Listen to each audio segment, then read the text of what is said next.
This is Audible. Brilliance Audio.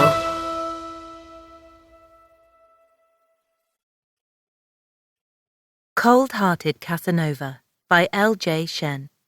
Performed by Tor Tom and Heather Long. To Mum. Yes, I wrote all of this myself. And yes, I am wearing a sweater. Love is like a tree. It grows by itself, roots itself deeply in our being, and continues to flourish over a heart in ruin. The inexplicable fact is that the blinder it is, the more tenacious it is. It is never stronger than when it is completely unreasonable. Victor Hugo, The Hunchback of Notre Dame. Girls just want to have funs. Unknown. Chapter 1. Duffy. As I sat in front of Love is Blind, crying into a sleeve of overpriced digestive biscuits, mourning my breakup with the man I thought was the love of my life, it was clear to me that my night couldn't possibly get any worse. Maybe if I died? Even then, I'd get a much welcome relief from my pain and anguish. Was Love blind? Quite possibly. There was no other way to excuse how I'd failed to read the writing on the wall. To be honest, it wasn't even on a wall. It was on a bloody flashing neon billboard in Times Square, accompanied by a jingle. Duffy, you're a fool. You were dating a tool. He'll never ask for your hand. How daft are you not to understand? All rights reserved, etc. And it wasn't even a proper breakup. More like a quasi-breakup. A half-breakup. A don't expect me to wait for you even though we both know that I will break up. A Rachel Green, we were not on a breakup. You get the drill. Silver lining? That's as bad as my life is going to get. I mumbled aloud to my biscuit, which in answer crumbled onto my pyjama-clad chest. Don't tempt me, you cow, the universe replied, in the form of my mobile buzzing next to me on the couch. Sod off, I muttered, before my gaze landed on the phone screen, on which Gretchen's name flashed. Gretchen Beatty, my boss, was the anchorwoman of The World Today, WNT's flagship show. As her executive assistant, I was in charge of her entire life. Until 6 months ago, when Gretchen announced that she was taking a position as the White House press secretary and would be leaving New York for DC. Which also meant WNT was not going to renew my work visa. The worst part was, I couldn't afford to tell my tyrannical boss just what I thought about her, even though I had only a few days left of work. She was the type of woman who would refuse to give me a reference if I so much as dared to order her grande iced Americano with half and half instead of a dash of oat milk. More on my woes later. Clearing my throat, I swiped the screen. Hello? Good God, Daphne. Slacker much? It took you 10 minutes to answer. I checked my new watch. It was 11 o'clock at night. Is there anything I can do for you? I was certain there was. If making me work odd times was an Olympic sport, Gretchen would have been its Serena Williams. It just dawned on me that it's Lyric's 6th birthday tomorrow, and I was so busy with the handover to Claire, I forgot to buy my baby a gift. Busy with the handover, my foot. I was the one liaising with the woman who'd inherited Gretchen's throne. Investigative journalist Claire Scott and her flock of assistants. Since I could see where this was going from 2 planets away, I gave her my assurance. I'll buy Lyric presents first thing tomorrow morning. Do you have a budget in mind? Gretchen had given me her credit card 2 days into my employment. Ever since, I'd been in charge of running her entire life. This included getting groceries for her Manhattan flat and paying her bills. I also attended parent-teacher conferences, filled out her ballots, and wrote her op-eds for prestigious newspapers. Truly, to keep my job and visa, I had done everything short of birthing her children myself. And only because, fortunately for me, they were already in existence. "Tomorrow?" Gretchen slurped her drink noisily. "Time is of the essence. It has to be tonight. I'm driving up to Greenwich first thing tomorrow morning. Jason is making me attend the birthday, even though we literally have a show to shoot that same evening." She groaned, as she did every time she spoke about her husband. "I told him I'm heading back to the city before she opens her presents. I have a business to run. Why can't he understand that?" "Because you're the mother of his children?" I'd only met Jason a handful of times, but I suspected he was a lot kinder than his wife, which was something I could also say about a handful of stale nuts. "You'd like me to go shopping for presents for a 6-year-old in the middle of the night?" I asked tonelessly.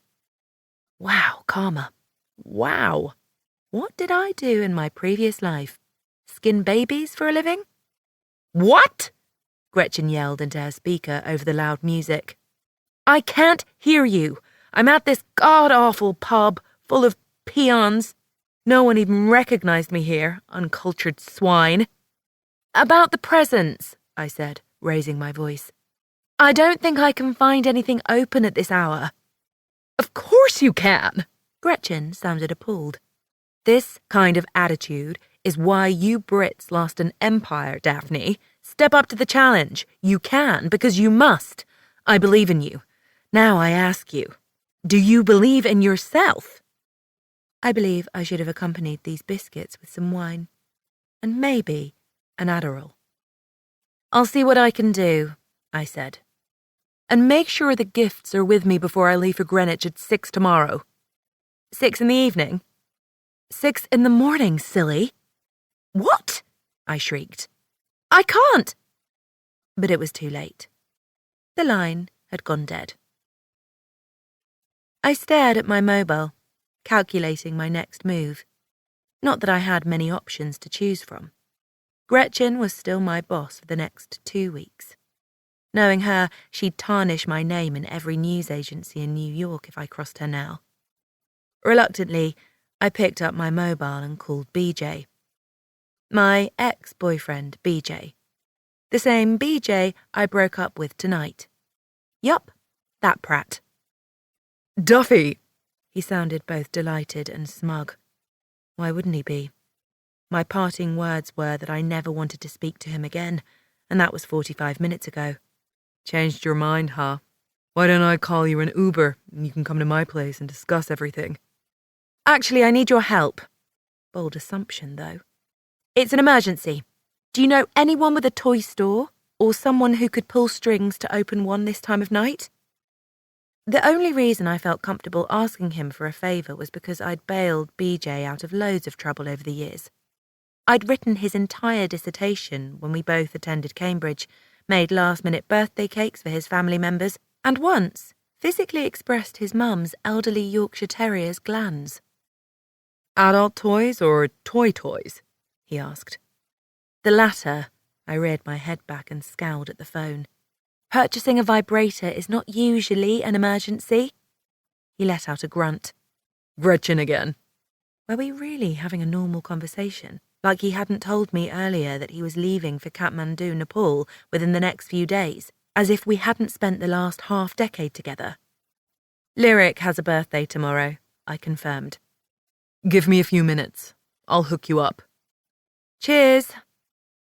Brendan Ronald Jr. was an abbot, which meant privilege simmered out of his ears, he was so fortunate. The Abbots were a well-known family in New York. Their last name opened doors, and wallets. BJ being connected gave him a shine I'd only ever seen on telly shows. Me, I grew up in a council flat in Tooting, Broadway, with my parents only recently graduating to a semi-detached a block away from the flat we grew up in.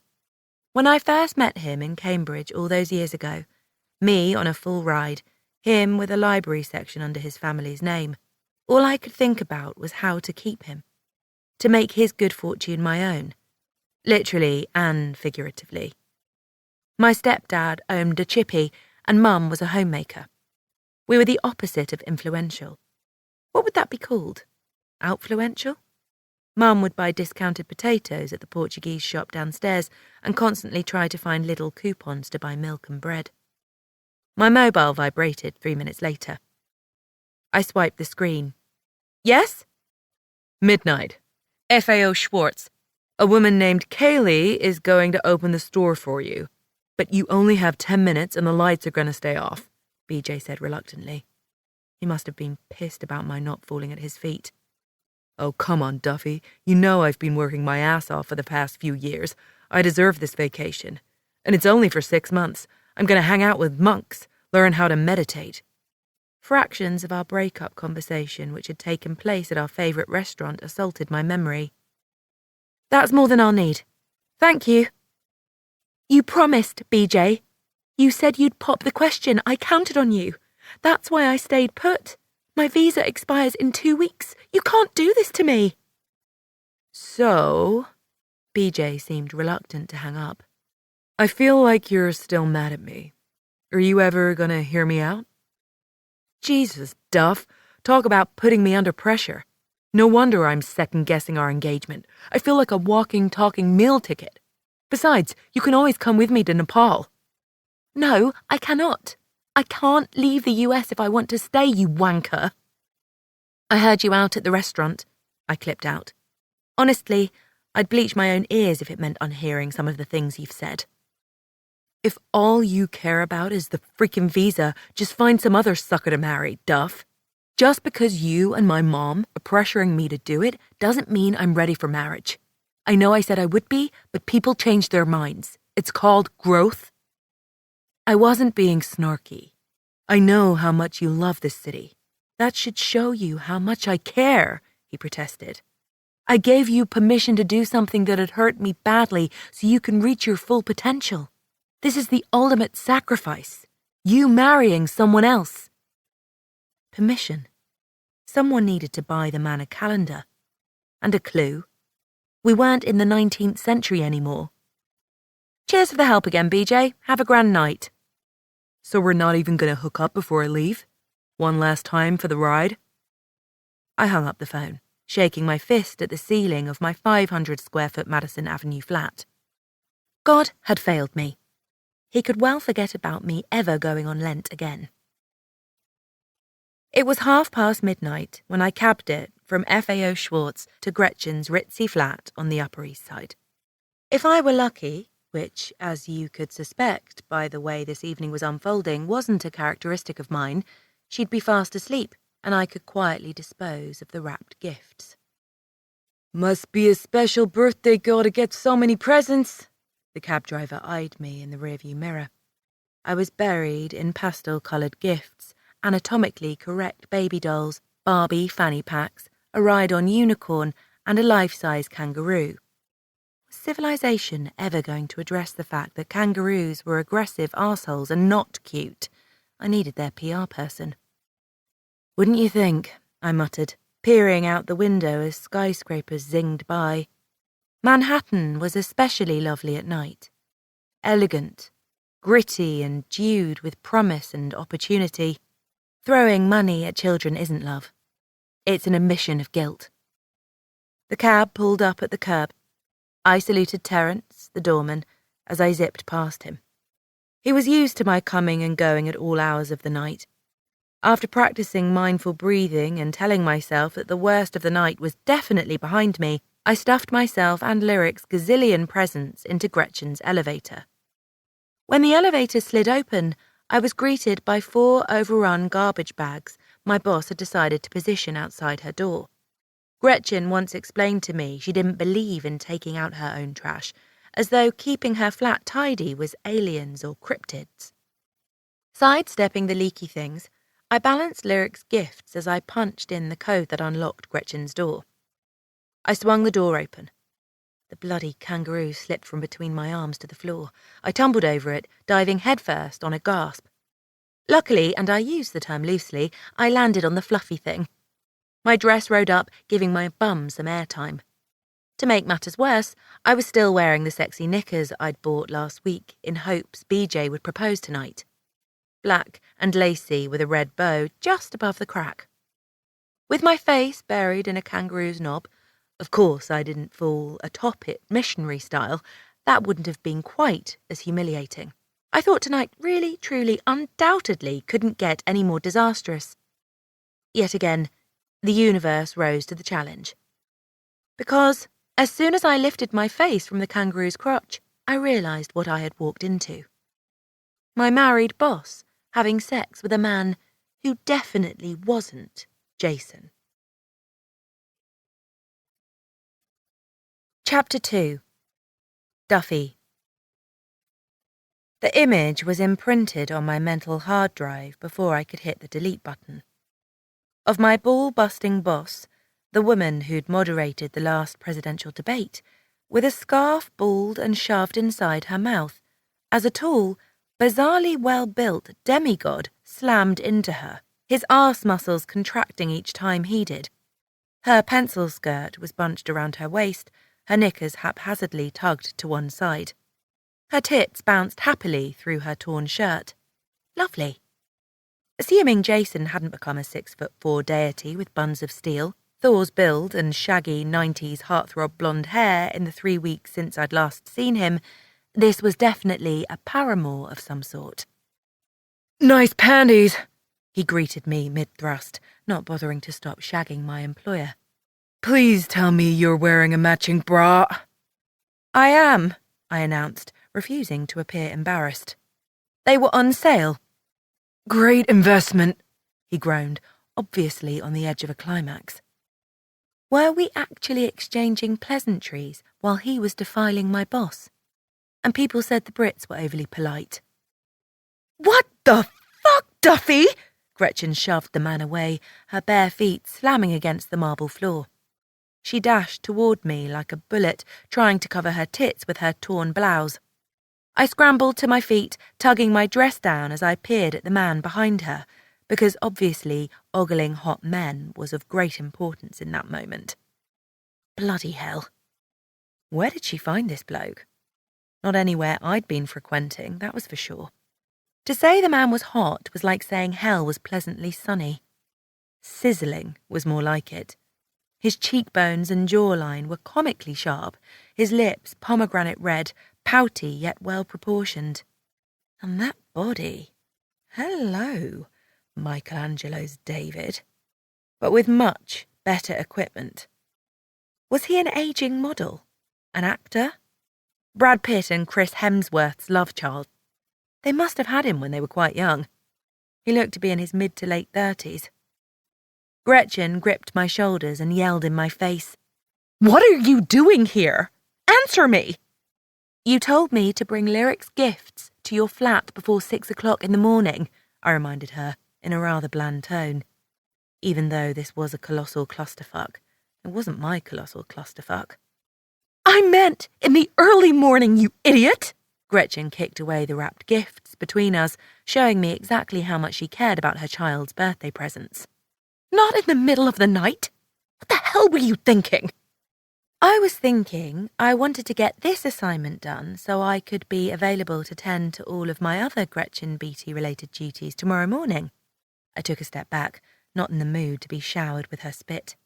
You know, like finalising your farewell speech, finding that soundbite from that interview with POTUS, working on Lyric's school diorama, and booking you that interview with Vogue. In my periphery, Demigod leisurely buttoned his black dickies with one hand, then flung the balcony doors open and lit himself a joint. His blue eyes met mine, and he smirked quietly, as if we had some sort of alliance. "The things that leave her mouth when my cock's not stuffed in it, am I right? You ladies need a moment."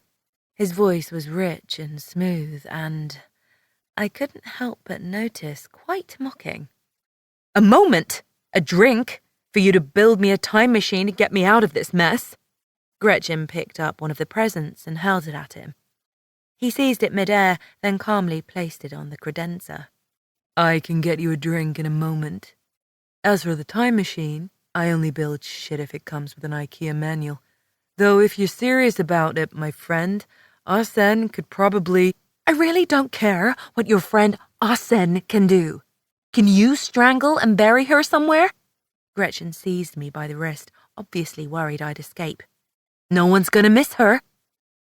He examined me through half-lidded eyes, the ghost of a smile hovering over his gorgeous lips. Bollocks. Was he going to kill me? Was I going to like it? He was nauseatingly attractive, and I was in the market for a rebound. In other news, I really did have the tendency to surround myself with the worst of people. Between BJ breaking the news to me tonight that instead of proposing to me before my visa expired, in 2 weeks, and my boss plotting to kill me, one had to wonder if the FBI could use me as bait to attract domestic terrorists.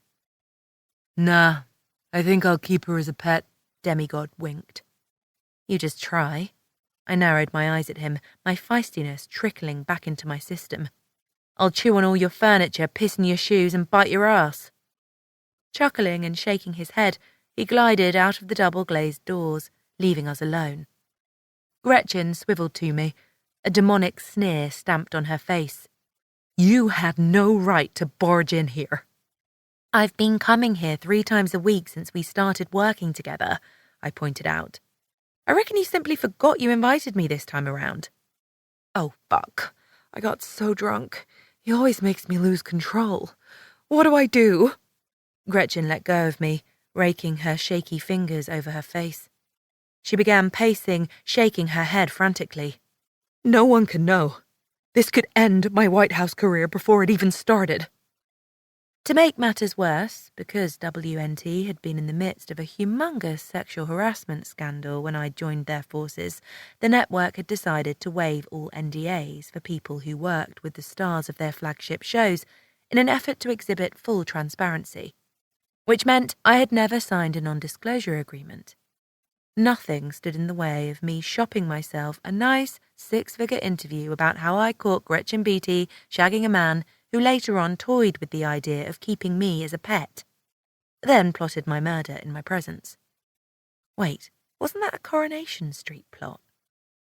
I stood there silently, processing the power shift while Gretchen tipped her face skyward, presumably to demand of one of God's angels that she speak with the manager. This isn't happening to me. I've worked too hard. I've given up too much. There must be a way to make this go away. To think of something. She paused, seemingly remembering Demigod was here too. Bring your ass back here, mister. Don't try to leave me with this mess. Your dick's not even dry yet and you're already planning your escape. I forgot to mention, Gretchen wasn't known for her manners. Demigod took 2 idle drags, flicked his joint off the balcony, and strolled toward us. Up close, he was positively gigantic. 6'3" minimum, and ruthlessly sculpted. I didn't even fancy attractive men. Blokes like him were so inaccessible, so out of reach that I regarded them like aliens, with a, so you do exist approach, as opposed to, why yes, I'd love to be kidnapped than anally probed by you. Besides, well-bred men with receding hairlines and trust funds were more my speed, and this bloke had very few clothes, all of which seemed in poor condition. Relax. Demigod wrapped her hair around his fist and tugged teasingly, his biceps flexing. Even his body language could trigger a spontaneous orgasm. Little Mary Poppins won't breathe a word. Gretchen swatted him away on a bark. Easy for you to say. You have nothing to lose if she walks out of here and starts singing to the press. You're single. That I am. The best state to be in. And I visited all of them. He winked as he ambled to her fridge and plucked out one of her ginger juices. Leaning a narrow hip against the counter, he took a long sip before pointing at me with the bottle. Does Mary Poppins have a name? Daphne Markham. Gretchen twisted her mouth in repulsion, as though the very thought of me depressed her. She's my assistant. Now I was standing there in my flowery Ellie Knapp jigsaw dress. I couldn't leave my flat in the same jammies I'd collected biscuit crumbs on, being roasted by these 2 cheaters. The amount of rock bottoms I'd hit today had me sinking to a whole different galaxy. Assuming your temper out of bed is as ferocious as it is inside it, I'm guessing there's not a whole lot of motivation on her part to keep her mouth shut, Demigod said to Gretchen. Please. As though if she liked me it'd have made a difference. My boss began buttoning her torn blouse. Money is money, and she's very fond of it. What gave it away? My weakness for designer clothes, or the fact I dated B.J. Abbott, the heir to a real estate mogul? Formally dated, I reminded myself. Then, how about we grease her palm a little? Demigod suggested. Make it worth her while to keep her pretty little mouth shut. My eyes ping-ponged between them. For once, I held back my snarky remarks. I wanted to see where this was going. Gretchen huffed. Take it seriously, Riggs. Riggs? What a peculiar name for a peculiar person. And a single one, too. I am serious. Riggs flashed a perfect set of teeth. As you said, money is money, and you've got a fuck ton of it, babe. Riggs had a tattoo of a mountain on his inner bicep, and beneath it, a list of famous mountains. Mount Everest, K2, Kanchenjunga, Lahost, and so on. The entire list had been crossed off other than Denali. He was a mountain climber. How odd that the only major mountain he hadn't climbed was in Alaska.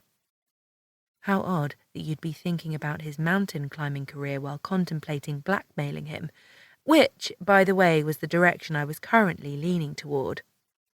Fine, Gretchen swiveled, training her venom-filled gaze on my face. What's your price? Take me with you to D.C., I blurted out. It was the only way I could stay here and wait for BJ, which, for a reason beyond my grasp, was something I was still entertaining, even after he'd screwed me over tonight. She stared at me for a long moment before tossing her arms in the air and bursting into a tearless sob. They won't let me bring my own staff, let alone consider a foreigner for a White House job. I need someone to sponsor my visa. I laced my arms over my chest. I can do that. Gretchen's eyes lit up. I can get you interviews with all the networks in Manhattan. I shook my head. I'm not talking interviews, I'm talking about a visa. One I could use to gain employment anywhere. No strings attached.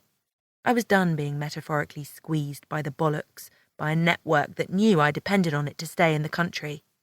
Plus, I wanted to make my own hours and negotiate a better salary. And though my inclination was to remain in the news industry, it was fast-paced, glamorous, and full of opportunities. I couldn't help but internally admit to myself that I found the news, well, quite boring. I turned to look Riggs in the eye. Mary Poppins here isn't thick. But I am, Riggs winked mischievously. He was in the process of rolling himself another joint, licking the edge of the paper with expertise. And no offense, but smart people don't usually work for tyrants. At least I'm not sleeping with one, I said pointedly. He offered me the spliff. I shook my head. He shrugged. Assholes make great lovers and shitty employers. Source? Science. I don't think you know what science means, I glared at him. Of course I do. It's that thing with the test tubes and smoke bubbling out of them. Oh, don't forget the funny goggles. He treated the entire thing like it was a joke. So, you're okay with this behaviour? I motioned to Gretchen, who was busy crying into her palms theatrically, producing 0 tears and loads of drama. She's my fuck buddy, not my mother.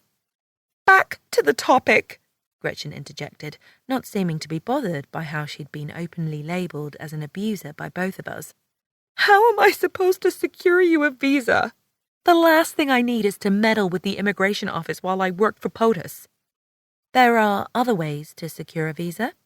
I examined my fingernails, which were squarely trimmed and cream-coloured. I idly wondered if I'd lost my mind with what I was about to propose. It was possible. Probable, even. But desperate times called for desperate measures. There are? Gretchen eyed me warily. I could marry him. I pointed at Riggs. The man was so surprised he actually whipped his head around to see if there was another person behind him. He turned back to me, stubbing his bare chest. You weren't talking about me, were you? Indeed I was, You're American, aren't you? He lit up his spliff, taking a long drag. I'd like to think of myself as a citizen of the world. Do you travel said world with a blue passport issued in the United States of America? I arched an eyebrow.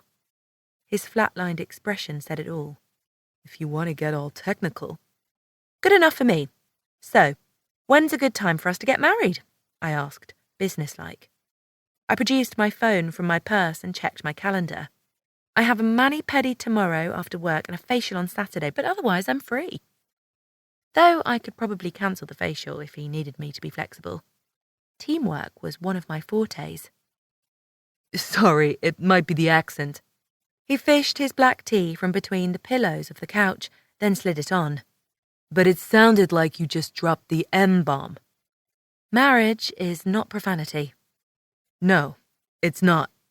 Riggs slam-dunked his empty bottle into a bin across the room as he sucked on his rollie. Marriage is worse than profanity. Profanity is fun, creative, humorous. Take cum dumpster, for example. Great word, right? You mean 2 words. I wrinkled my nose. Let's hope you don't pass your dazzling math skills to our children. Now I was just being cheeky, since sperm was mentioned and all. Riggs shuddered. The C word. You really are a sadistic creature, Poppins. Gretchen looked between us, growing desperate. Riggs, please. He sneered. You're nuts if you think I'd ever entertain this, sweet cheeks. It's just a piece of paper. She could destroy my career. Gretchen threw herself at him suddenly, like a damsel in distress. I stood there, having the distinct feeling tonight was stretching over approximately 5 months. Was Mercury in retrograde? But Riggs gave no indication he was about to cave in, instead shaking her off his arm. Find another career, then. I'm sure there's a small repressed country in need of a new authoritarian. I'm not marrying anyone for any reason at any time. You owe me! Her palms collided with his chest, and she seemed more mental than ever. Please, this can't be the end of my career. You know there's no going back from a sex scandal for a woman in politics.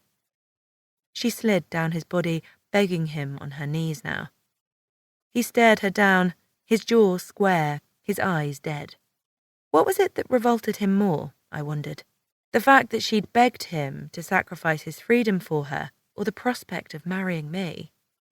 I knew I wasn't the sort of woman men like Riggs went for. While I was perfectly decent-looking, I wasn't as in-your-face sexy as Gretchen, who at 40 looked like a Hollywood bombshell, with curves for miles, luscious blonde hair, and a pout that had seen more syringes than a drug addict. I'd taken the Kate Middleton route, with fresh brunette locks, conservative dresses, and a willowy frame without much to grab. Le sigh. If only anxiety and insecurities were grabbable. Riggs clasped her chin, tilting her face up. This is not the kind of begging I'm into, and my mind won't change. His voice was soft, but final. Now get up and dust off. Bloody hell! It was my turn to lose my temper. I was just joking about the children part. I'd rather remove my own teeth with a pair of tweezers than have you contaminating my DNA pool. Give it up, mate. Sorry, Poppins. I don't do monogamy. He finished the last of his spliff. I don't do delusional, I responded with an eye roll. It's going to be completely fake. On paper only. It is not going to happen. I'll pay you, I blurted out in a fit of desperation. His jaw dropped mockingly. You mean I'll have access to the unfathomable wealth and splendor accumulated by a lowly cable news assistant? National, I corrected. And judging by your clothes, you could use all the help you can get. His shirt was faded, his belt halfway torn off. My comment left a sour taste in my mouth. Commenting on people's clothes was bad form, but the adrenaline coursing through me made me say and do unlikely things. Riggs's eyes widened, and I had a feeling that his funds, or lack thereof, were a very serious business for him. You're the shallowest, bitchiest, meanest woman I've ever met. And I've met plenty. My belly slithered with venomous snakes. I was usually thick-skinned, but Riggs's impression of me hit home because I rather agreed with him. Just go, Riggs, Gretchen's voice cracked.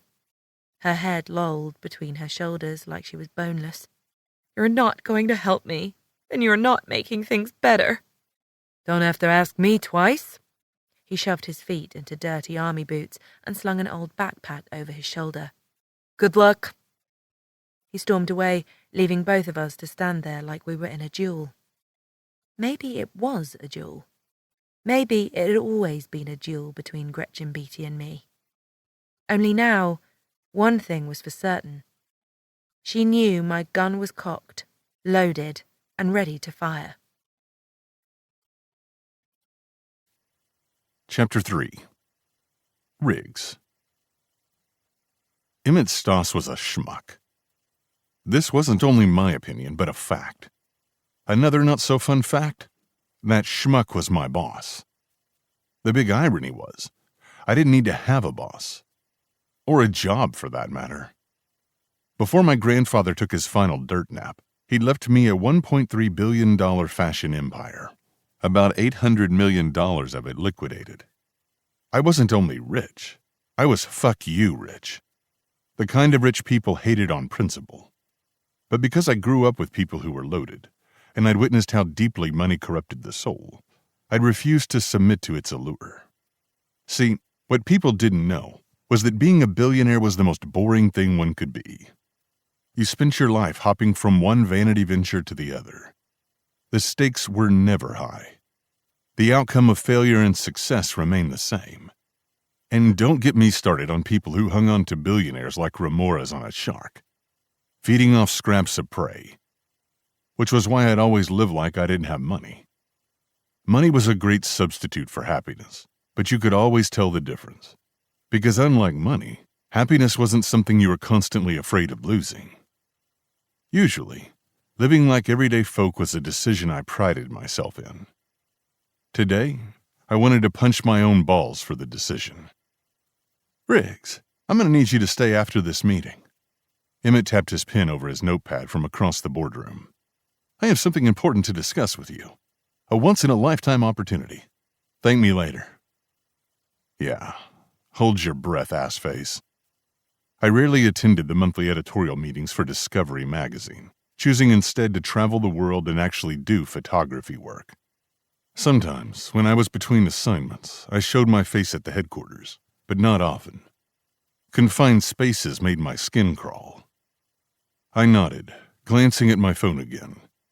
Gretchen had been blowing up my DMs since last night, begging me for help with her PA situation.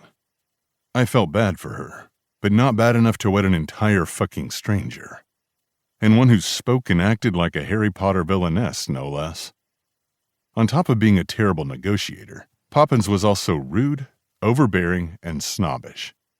She was hot, though. I would give her that. Then again, so was the Carolina Reaper, and I didn't want to stick my dick into one of those either. Gretchen. We need to talk ASAP. Gretchen. Just the way she looks at me while we're at work, Riggs. You should see her. I know she's in talks to sell our story.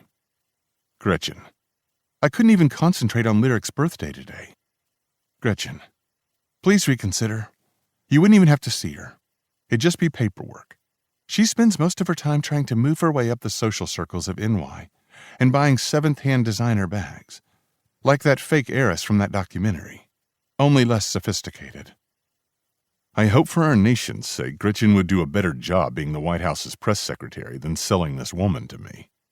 My desire to ever meet Poppins again just plummeted to below zero. Putting my phone away, I refocused my attention on the pile of oxygen wasters who were employed by Discovery magazine. Everyone sat around the table and discussed what should be the theme for next year's first issue. Yemen's the place to be right now, Harmony, the art director, suggested. Send Riggs and Stephen out in the field. Stephen was a world-famous journalist, and not one to get high on his own supply. That's a good idea. Emmett jerked forward, scribbling something in his notepad. He looked like Edward Cullen's accountant. Sickly pale, with reddish eyes and a hairline that receded all the way to Uruguay. But I have something else for Riggs, so let's see if Fred's available for photography. Anyone else? As long as I didn't stay in New York for a period exceeding 2 weeks, I was a happy camper. My repulsion with monogamy ran beyond human interaction. It also applied to cities, states, food, music, and TV. I love switching things up. Meeting adjourned. Emmett, who thought himself personable, used a squeaky toddler hammer to bang on the table. Everyone trickled out of the room. Emmett turned to me, cutting straight to the chase. Alaska, he said. Gold mining, sourdough, Sarah Palin. Huh? He frowned. Thought we were playing an association game. Why would I do that? He blinked, evidently confused. Did I mention the man wasn't in possession of a sense of humor? What about Alaska? I sighed. I want you to go there. He reclined in his seat, channeling his inner Italian mobster from an 80s film. No, I answered flatly. Be a sport, Bates. Emmett went from tough to whining in a nanosecond, sitting up straight. You haven't even heard my pitch. Don't need to. There's only one place on my short list of won't travel to. Alaska.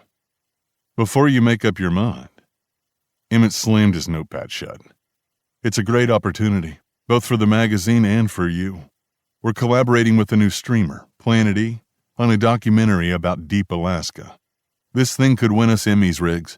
The producer did Whale Tale, that film about whales in captivity. He ignored my rejection, giving me his pitch anyway.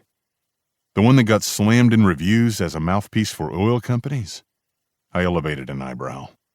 He and Gretchen were a match made in PR hell. Collectively, they wouldn't be able to sell ice to the residents of hell. This one's different. Emmett waved me off, huffing. No one's funding it. Shit, Em, you're really selling it to me.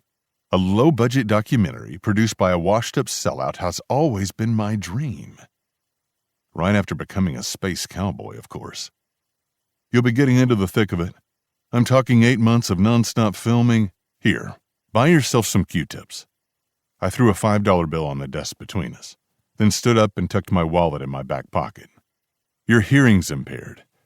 As I said, I'm not going there. Not for 8 months. Not for 8 minutes. Emmett jerked his head back, as if I'd punched him. The production company told me it's you they want. They put it as a contingent. Should have checked with me first. He closed his mouth, opened it again.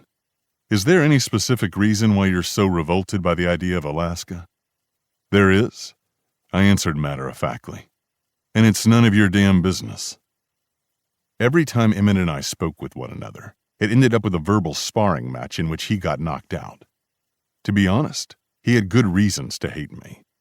For one thing, I'd slept my way through most of his staff, which, while unethical, wasn't prohibited, since I wasn't their superior. For another, I'd made it clear I thought he was a tool bag. Short of tattooing the statement on my forehead, I did everything I could to convey I disliked him. See, I had a feeling you might try to dodge the assignment, Emmett sighed, powering up his laptop. So I took the liberty of peeking at your contract with Discovery Magazine, Inc. He turned the screen in my direction. This is our standard contract that you signed. I highlighted the important part. Says here plainly that on-location employees are only exempt from travel assignments due to medical emergencies, religious beliefs, and/or family obligations. All of your colleagues are married with children and cannot take the time off. So unless you're planning a funeral or a wedding sometime in the near future, you're legally bound to us. In that case, I quit. I could always go to National Geographic. The only reason I worked with Discovery Magazine was that the workload was bigger, which meant more traveling. Aha! He scrolled down my contract, grinning extra smugly. I anticipated that might be your reaction. I refer you to Clause 41C. Because our projects span over several months, and sometimes even years, we have a 30-day notice period. You can hand in your resignation today, but we're starting to film in Alaska in 2 weeks, so your dream of never visiting there sadly won't be fulfilled. I'm not traveling to Alaska, I repeated, point blank. You have no choice. His ears reddened, and his nose started twitching. I let out a wry chuckle. Sue me. Happily. Emmett snapped his laptop shut. You being a billionaire is a great incentive. As you well know, print is dead. Much like your career if you decide to break the contract. My spine went rigid. How the hell? The question must have been written on my face because the answer followed promptly. Don't look so shocked. You've garnered a lot of interest from the company, especially our female employees. He rested his elbows on the table between us, peering at my face with open satisfaction. A few months ago, I asked myself, how come Riggs has never asked for a pay raise? You're by far our most acclaimed photographer, with the most experience and street cred. Yet you don't even rent out a place in the city. We send your checks and tax forms to a P.O. box. I was curious about your financial situation. I figured only someone who didn't need it would be so careless about their salary. So I started digging a little. It wasn't hard. Discovery Mag has most of your information available. I sat back down. A muscle in my jaw jumped. You stalked me. He sulked haughtily. Don't flatter yourself. Most of the information was available on the internet. Liar. They kept my name out of the press, I said through gritted teeth. My grandfather made sure of it in a bid to protect me. Fame was a terrible thing. He didn't wish it on his only grandchild. Mostly, yes, but one publication didn't, and that was enough. As it stands, I could use a few extra bucks when I win the lawsuit. I'm sure I don't have to tell you we're doing awful financially. Each year our budget decreases, he said sullenly, tossing a hand in the air. And I already have an entire legal team at my disposal. Might as well use them. There's only one problem. I stroked my jaw. He picked up his coffee cup, taking a sip. The guy even drank smugly. What, pray tell, might that be? I am getting married. I kicked back in my seat, flashing him my most conceited shit-eating grin. I have a fiancé. Upping and leaving for almost a year? I tissed. Not gonna fly with her. She's a feisty one. If feisty meant deranged, I was on point. You? Emmett spluttered his coffee, leaning forward in a panic. A fiancé? Since when? Around 1 a.m. last night. I stroked my chin, basking in his misery, even though I was going to pay for it handsomely. Call it kismet, Emmett, but I found the one. That's so romantic, I offered. Convenient. He pouted like a teeny bopper who'd just been told she couldn't get a boob job for her sweet 16. I don't believe you. You wound me, Emmett. I thought we trusted each other. I crinkled my face, feigning devastation. If that's the truth, then that means you can't go on lengthy assignments abroad at all anymore. No Yemen, no Bolivia, no Seychelles, right? He challenged me. Okay. Maybe I didn't think Operation Stick It to Emmett through. But it was too late to back out now, even at the cost of doing the inconceivable. 2 weeks max. I smirked good-naturedly, knowing it drove him crazy. Can't stay away from her longer than that. I wasn't sure what her name was, but that was purely semantics. So you're just going to give up the variety? He eyeballed me. That's unlike you. She's worth it, whoever that fictional lady was. He squinted, trying to see through my bullshit. Tell me about this mysterious lover of yours. I had to think on my feet, so my mind naturally went straight to the one and only woman who had asked for my hand in marriage. She's in the news industry, I mused, trying to remember what Mary Poppins was like. Smart, quirky, sex on legs. If the sex was missionary style in the dark, while both participants pondered the weather. English. English, Emmett repeated, staring at me with unadulterated surprise. This is too elaborate to make up. You don't normally remember people's hair color, let alone their nationality. You want to tell me you're really engaged? Fucking apparently, thanks to your sorry ass. I nodded. To a woman? Yep. I made a note to check her pronouns if I ever met her again. Not that she'd ever find out I'd married us for my own convenience. And we'll all get to see and meet her, this imaginary English woman of yours? Emmett circled the air with his pen. In the flesh. I stood up and stuffed my phone into my pocket. Better bail before he started asking me tough questions about her. Or questions at all. What's this girl's name? Emmett's eyes still darted daggers at me as I made my way to the door. I'd like to look her up. You know, do my due diligence, since there's so much money on the line. I stopped dead in my tracks. Was it Deidre or Darlene? It definitely had a D in it. Desiree. Fuck. It was definitely not that. Nice name, Emmett said skeptically, rolling it off his tongue. Desiree. Okay. Second mental note.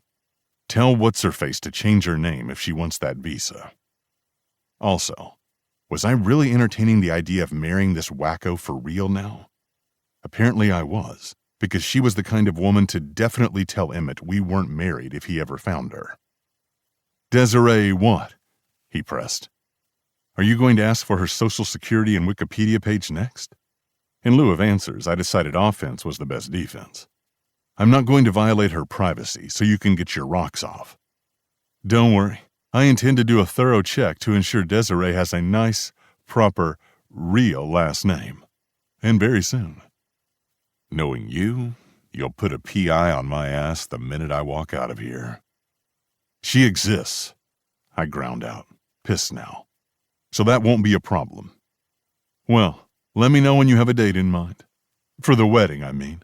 We need to talk through your vacation days. Vacation days. Sure, yeah. I closed the door behind me before making a beeline to the elevator. See you later, unfortunately, I muttered. The suing me part wasn't what I was worried about. He could have the money. It was the fact I'd be outed as a billionaire in front of the whole world that bothered me. My life would never be the same again. Every interaction, every hookup, every transaction would be laced with the unknown of what people's motivations were with me. No. I'd gone this far without revealing my filthy rich identity. I wasn't going to lose my tranquil reality because of Emmett's power trip. Which meant I had an engagement to propose to a complete stranger. It was either that or going to Alaska. And I sure as hell wasn't going to Alaska. Chapter 4. Riggs. I spent the subway ride to the WNT headquarters not hyperventilating into some guy's McDonald's bag, a big win in my book. It wasn't like my friends Christian and Arson, who had a perpetual boner for messy conflicts. Those two could pick up a fight in an empty room. Antipathy was their passion. I got off at 34th Street and entered the main reception of WNT. A bubbly receptionist greeted me. Welcome to WNT News Corps. How can I help you? You can kill me now. I'll pay you extra if you make it quick. I'm here for Delia, Davina, Delaney, Gretchen Beatty's assistant. Which one? She has 6. 6? G was more high maintenance than Disney World. But that didn't surprise me. The British one who looks like a sexy nun. I leaned a hip against the counter, jerking my foot impatiently. A sexy nun? The woman tilted her head, clearly confused. I sometimes forgot how most people didn't draw their analogies and cultural references from Pornhub. You know, dresses conservatively with heels and all that jazz. She's got nice... I cupped my hands to my chest in a weighing watermelons gesture. Oops, I was doing it again. Being overtly me. Hair. It wasn't a lie. I remembered she had shiny hair, because I wondered what it'd look like wrapped around my fist. What color is it? The receptionist narrowed her eyes. Huh? Flashbacks of the Brit's impressive rack shot through my mind. She really was a bombshell, and she worked the whole chic European look like nobody's business. Shame about that personality. Her hair, sir? Oh, brown. An interesting shade of brown. Like, don't say crap, mud. Though I was in no danger of snagging Pablo Neruda's spot as the king of quixotic poetry, Enola Holmes here put the pieces together. That'd be Daphne, Daphne. I knew it was a D name. I'll buzz you up. Who should I say is looking for her? The guy who fucked her boss in front of her, then proceeded to offend her? Twice? Then rejected her marriage proposal? Here's a photo of my dick, in case she needs a refresher. Riggs. I cleared my throat. Riggs Bates. I waited for the receptionist to connect with Daphne on the switchboard. After a quick call, I was sent to the 30th floor. A woman who waited at the elevator and introduced herself as Gretchen's fourth assistant led me to Daphne's office. That was where I found the woman I was about to make my fiancé painting a traffic cone with red finger paint while standing inside a Crocs shoebox. She was screaming into a phone pinned between her shoulder and ear. I'm well bloody aware, Charlie. No need for the weekly fatherly pep talks. I wish I could tell Gretchen to shove her attitude up her arse. Who was Charlie? Didn't matter. It gave me inexplicable pleasure to see her like this. I knew her kind. She was obsessed with her precious hair, her expensive shoes, and her designer dresses. Her idea of art was probably contouring her face. I stepped into her office, then leaned against the door and grinned. She didn't look up, too caught up in what she was doing. Can't make it to our drinks tonight, I'm afraid. Raise a pint for me. Not even slightly surprised the people in her life needed alcohol to see the next day, I decided to make myself known and get it over with. This looks almost as bizarre as your behavior last night. Therapeutic. She looked up, her mouth comically ajar. Oh, it's you. She screwed her mouth in distaste and tossed her phone to her desk. Gretchen's office is down the hall. She thought I was here for Gretchen. I'd almost forgotten about the latter's existence. Working on a Guinness record for most eccentric piece of garbage? I asked to initiate some pleasant chit-chat. She didn't look up from the small cone she held, wrapped in brown papier-mâché. The tip of her tongue poked from the side of her mouth. I'm making a diorama for Lyric's science project. She wanted an active volcano. Who's Lyric? Your lover's child, you scoundrel. She squatted down to retrieve more red paint. Geez, kid? I pushed off the door and ambled into the room. Shouldn't she be doing it? By the death glare Daphne pinned me with, I gathered the Beatty family did very little by themselves. Considering she had 6 assistants, I'd be surprised if Gretchen wiped her own ass. Mary Poppins should be grateful Gretchen couldn't physically transfer her period cramps to her. I plopped down on her office chair.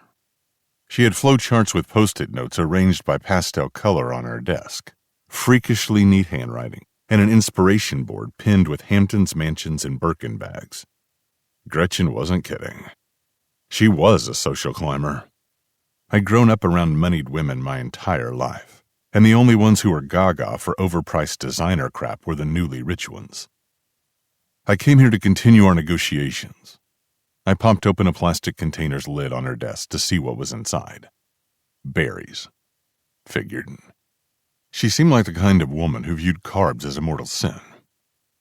Make yourself useful while you're at it, and fill this empty bottle with baking soda and red food coloring. She jerked her chin to my right, where a cardboard box set with the ingredients. Don't add the vinegar. She'll have to bring it separately to school. I picked up the empty water bottle and started working. So, told anyone you caught Gretchen Beatty fucking a punk yet? I inquired conversationally. Daphne was still painting the bloodied stool she'd referred to as a volcano. First of all, I reckon you're too old to be called a punk. A loser might be more age-appropriate.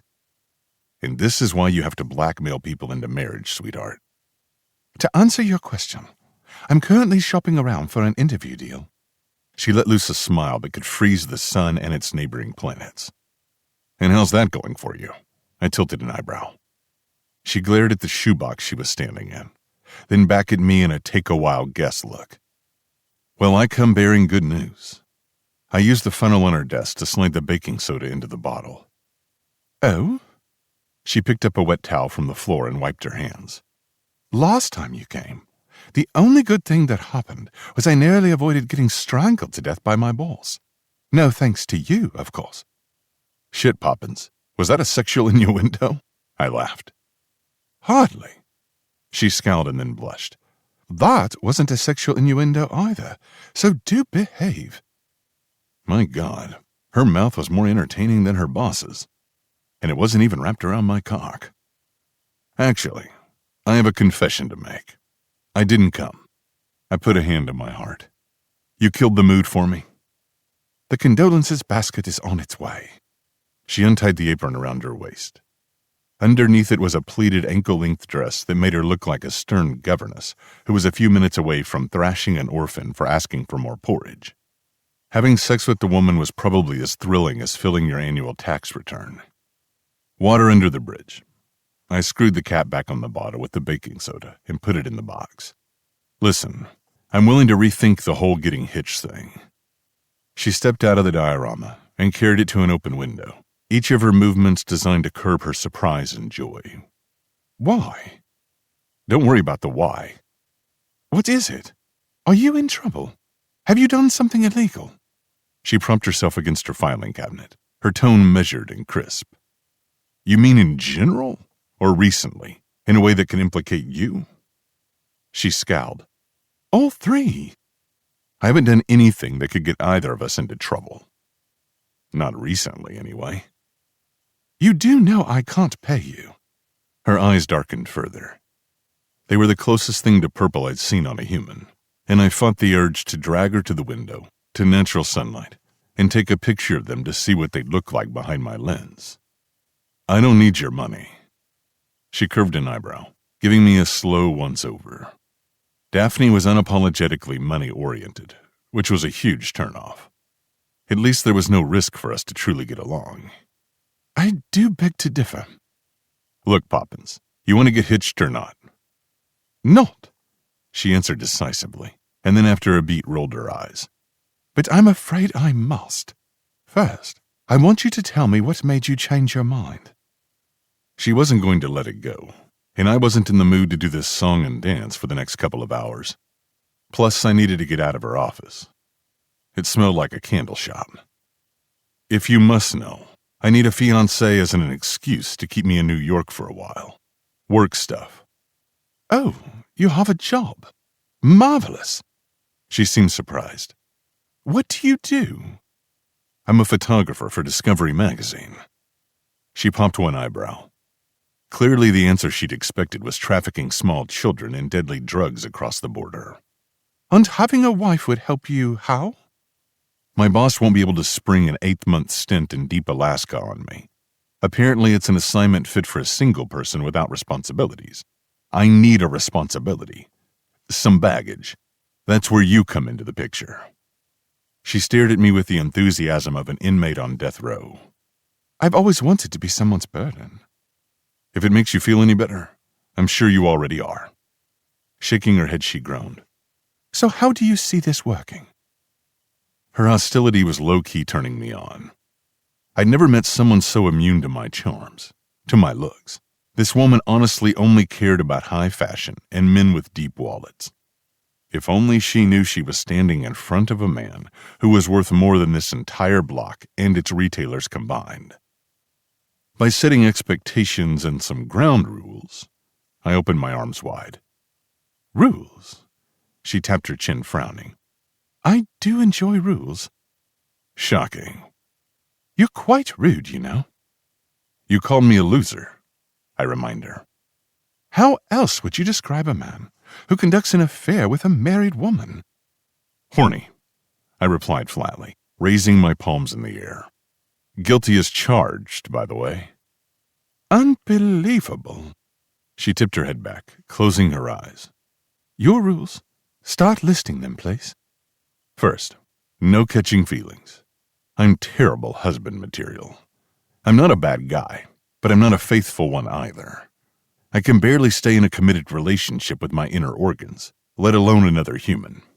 And there's definitely no reliable bones in my body. If we get married, I need you to remember it's all for show. I'll be free to engage in extracurricular activities with other people and travel as I please. She stared at me with an odd look on her face before letting out a raspy, sexy laugh. Dear God, you're serious. She cupped her mouth.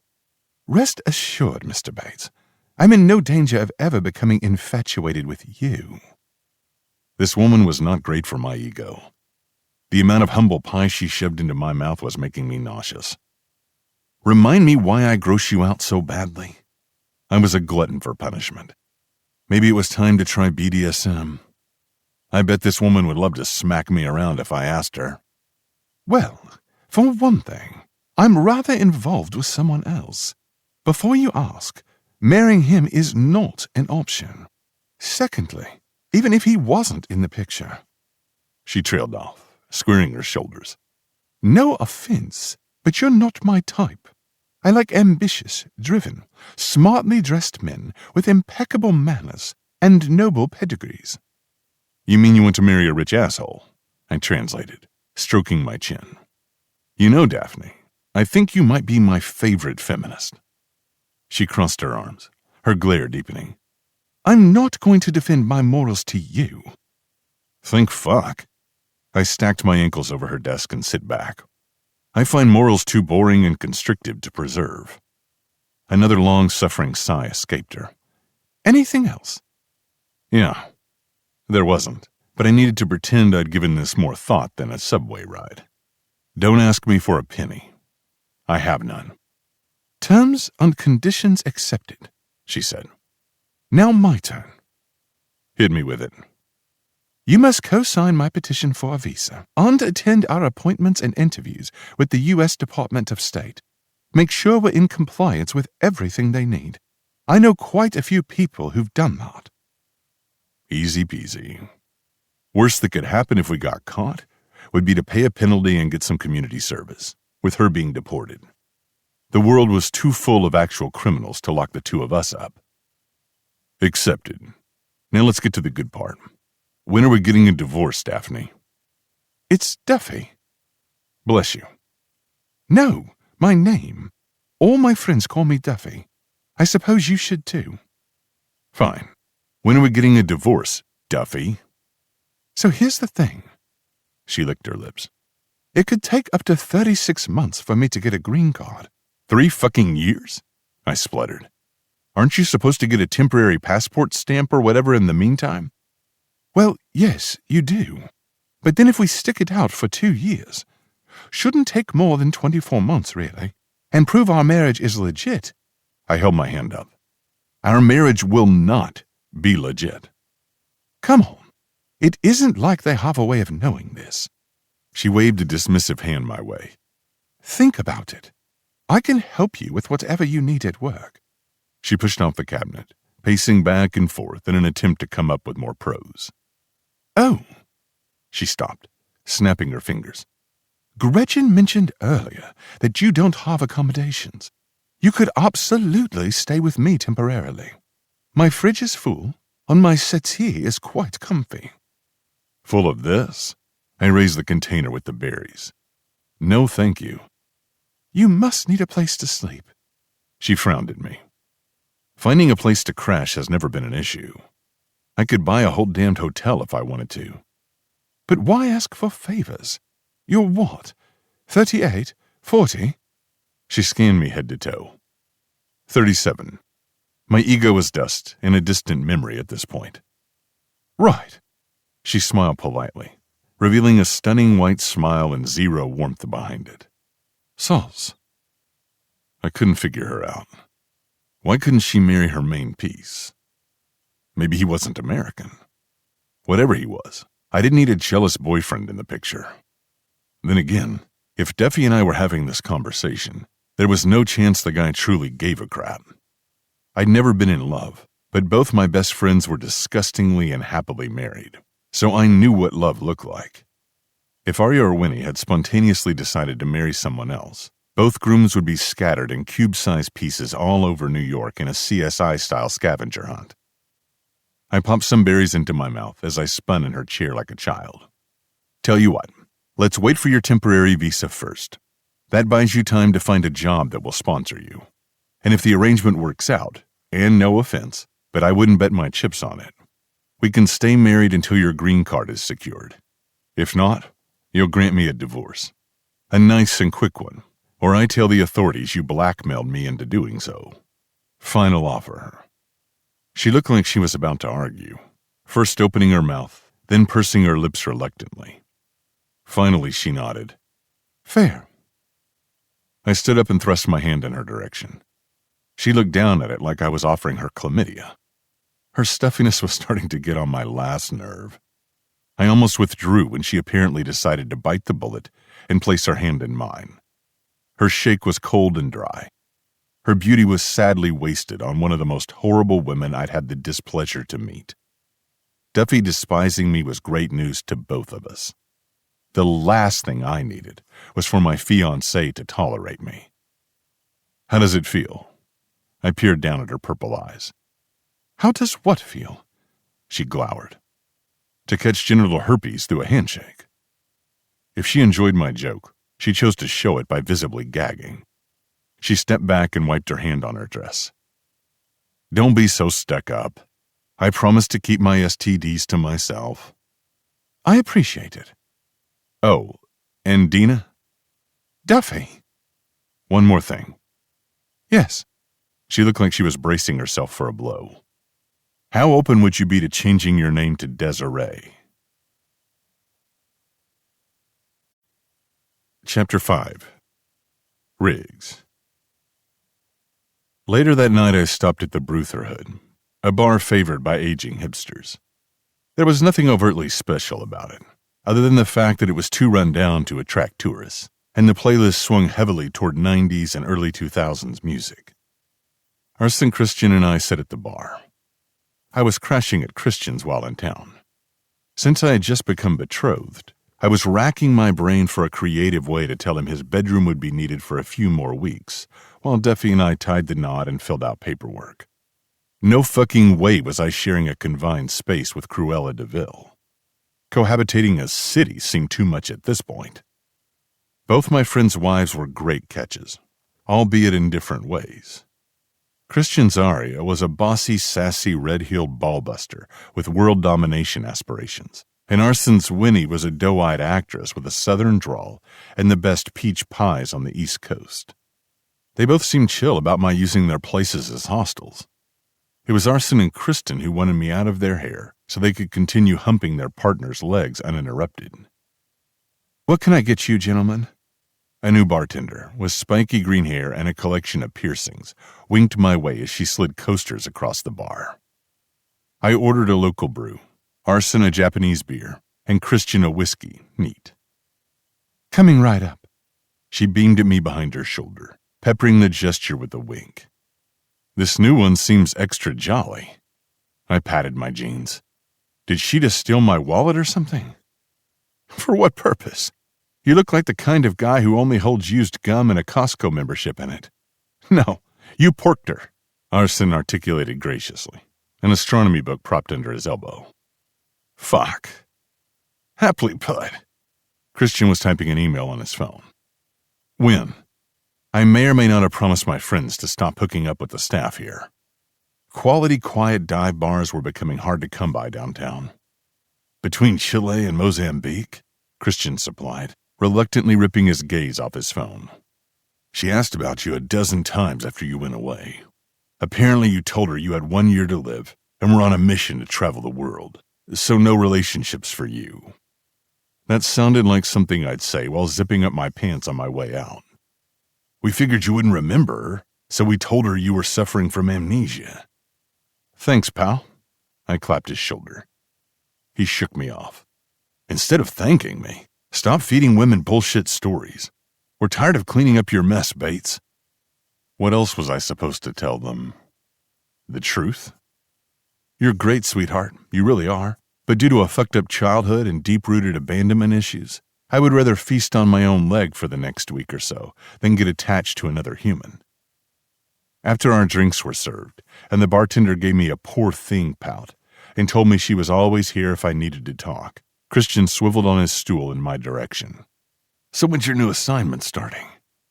You mean, when am I getting out of your place? I tipped my beer in my mouth. He swirled the amber liquid in his tumbler. You speak Christian Miller fluently. This was my end to break the news to them. Actually, now that you mention it, it might take a minute or two before my next project. Let me guess. You're banned from most civilized places for impregnating the locals and causing overpopulation. Arson flipped his phone to check if his wife had texted him. He was so thoroughly whipped, I was surprised she didn't use his balls as a door knocker. That too, but mostly, I flopped back on my stool, opening my arms wide with a victorious grin. I'm getting married. Christian sprayed his whiskey all over the bar.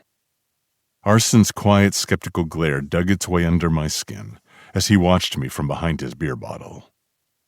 You do understand that part of telling a joke is making it funny? Arson drawled. It's not a joke. I shook my head. I'm getting hitched. Sorry, I'm not buying what you're selling. Christian had recovered, wiping his chin with napkins he'd retrieved from behind the bar. You? Marriage? The fact that you put the two in the same sentence? You jumped the shark. You not only jumped it, you're not even in the same body of water as said shark. Arson raised his beer in agreement. You lack the capacity to recognize a woman you hooked up with last month. Twice. You taking a stab at monogamy is probably going to kill the concept completely. Sorry to disappoint, ladies, but I'm about to become a taken man. Taken hostage, more like. Are we going to do this for a while? Christian flagged the bartender for another round of drinks. Because as previously established, this joke isn't funny. Be serious. I am serious. I knocked back my entire drink. What's so hard about envisioning me getting married? I find it easier envisioning you shitting in your own hand and clapping. Arson squinted at nothing in particular, as if watching a film of the situation in his head. Frankly, you seem happier clapping on your own crap, too. Domesticating you is akin to hurting a six-pack of Bud Light, Christian explained, using an unfortunate analogy. No woman in her right mind would marry you. Wait. His face clouded. She is in her right mind, yeah? Is she of age, fully mature, and doesn't live in a closed psychiatric ward? New York State's laws are pretty strict about that. Smiling cheerfully, I dug through my front pockets and produced 2 middle fingers, erecting them Christian's way. Notice you haven't answered my question. Through his squint, I could see him already calculating the bail they'd put on my ass if I got arrested. While it's true I don't have a lot of experience with relationships, my settling down isn't more outrageous than you two getting hitched.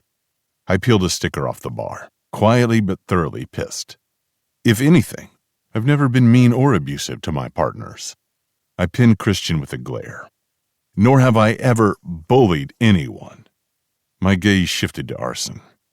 I always try and say my goodbyes while inflicting minimal damage.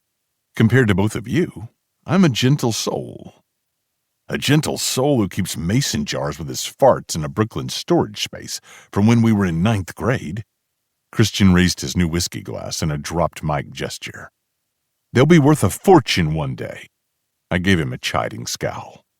When future scientists will need to know shit about the 21st century diet, who do you think they'll turn to? Good question. Arson pretended to mull this over. Our generation is grossly undocumented. I wish they'd invent the internet already.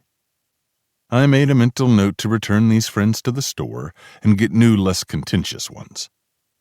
Keep laughing at my business ventures. I just might release one of these jars' contents in your house one day. They both shifted in their stools, probably remembering the sheer amount of chili con carne I consumed during the days I'd filled those jars. I wasn't really keeping them for anthropology experiments. I was keeping them because the knowledge amused my friends, and even though we often gave each other shit, 0 pun intended, I enjoyed seeing people I cared about happy. Back to the subject. So you're really getting married? Arson eyeballed me. Yeah. I polished off my drink and reached for the second bottle immediately. But you're right. There is a stipulation involved. She needs a green card. Christian frowned. How was her needing a green card your problem? You didn't knock her up, did you? I shuddered. The idea of touching Daphne made my skin turn inside out. She'd probably asked me to bathe in Purell and deep peel my cock beforehand. We're not involved like that. I'm doing her a solid. What's in it for you? Arson insisted. She caught me nailing her boss and blackmailed me into it. The boss is married and high profile, I explained. Turns out, her timing was perfect. I need a placeholder, a responsibility, an excuse not to do a shitty task Discovery is asking me to do. You need responsibility? Get a fucking hamster, Arson suggested. You do realize this is a federal offense? You could get fined out of your ass. It was Christian's turn to shit all over my parade. Since when does Riggs care about money? Arson wondered aloud. He's been beefing with the concept ever since we met him. We both need this cover story, I said mildly. It's a done deal. You're digging yourself a pool-size hole, Christian scowled. More room for me. I tipped my beer up in a cheers gesture. Christian pointed at me with his drink. You can't just marry someone for a green card. There are rules, regulations. You'll have to meet specific requirements to make her eligible for a visa. Break it down to him, Arson goaded, a cruel smirk on his lips. Use simple words. Maybe some illustrations on a napkin. My grin widened. They were giving me shit because I was good-looking, rich, and worked a job I loved.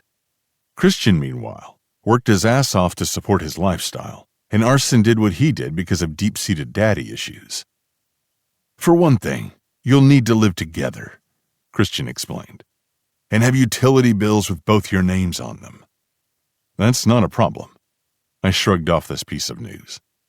Actually, it was a major fucking problem, but I'd already gotten so much shit from them about this stupid marriage, I wasn't backing down on principle. She's already offered that I move in with her. What else? You'll need to establish some kind of history together. You'll have to take mutual pictures, introduce each other to people in your lives, book vacations together, the whole shebang, Christian proceeded. There's a list somewhere online, and it's extensive. Immigration law officers are no dum-dums. They'd want receipts to back up your story. I can refer you to a colleague of mine. She is a star immigration lawyer, but she ain't cheap. This whole thing sounded intense. Much more intense than Duffy led me to believe. The green-haired girl glided her elbows across the bar, getting in my face just as I was shoving my arms into my leather jacket. Hey, so you probably don't remember me after everything you've been through? With your emergency surgery and the amnesia? Staring at her, I pretended to be confused. In my periphery, Christian and Arson tittered like two teenage girls sharing a secret. I couldn't believe these asshats had saddled me with the side plot of a soap opera. But I just want you to know that if you ever want to, talk to anyone, I'm here. My aunt was in a coma for 3 days, so I know how it is. Jesus Christ. I needed to stop lying to avoid me having to call her the next day. Or at least keep a notepad on my phone to keep all my lies straight. Thank you. I reached to squeeze her hand. You'll never know how much I appreciate it.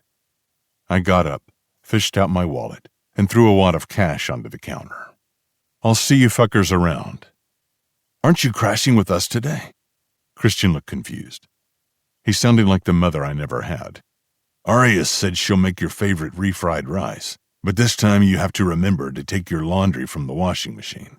You're stinking up the whole place. Suddenly, I realized Duffy wasn't completely off when she said having a place of my own wasn't the worst idea. Throughout the years, I'd thought renting a place in New York, or worse, buying one, was useless with all the traveling I did. I didn't want to be tempted by comfort and banality. I lived a shark's life, always on the move.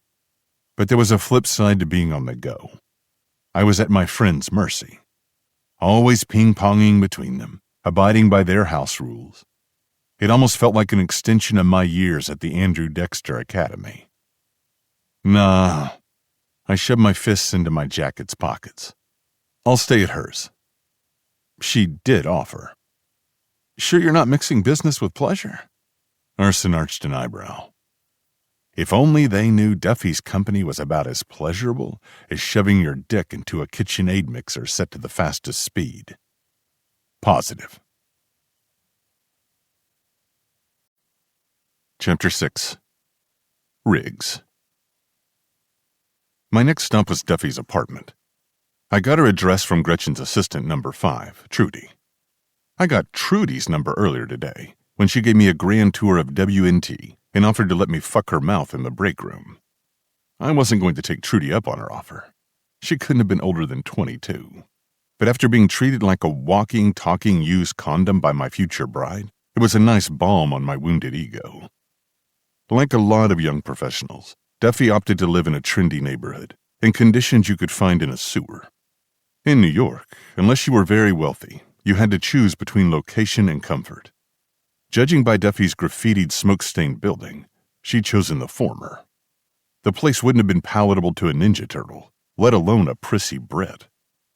I showed myself up to her apartment on the 2nd floor, slipping through the building's entrance door when an older, dashing neighbor of hers walked in. His apartment was on the same floor, and when I stopped by her door, he frowned at me curiously. I knocked. It was already pretty late. I hoped she wasn't entertaining Prince Charming.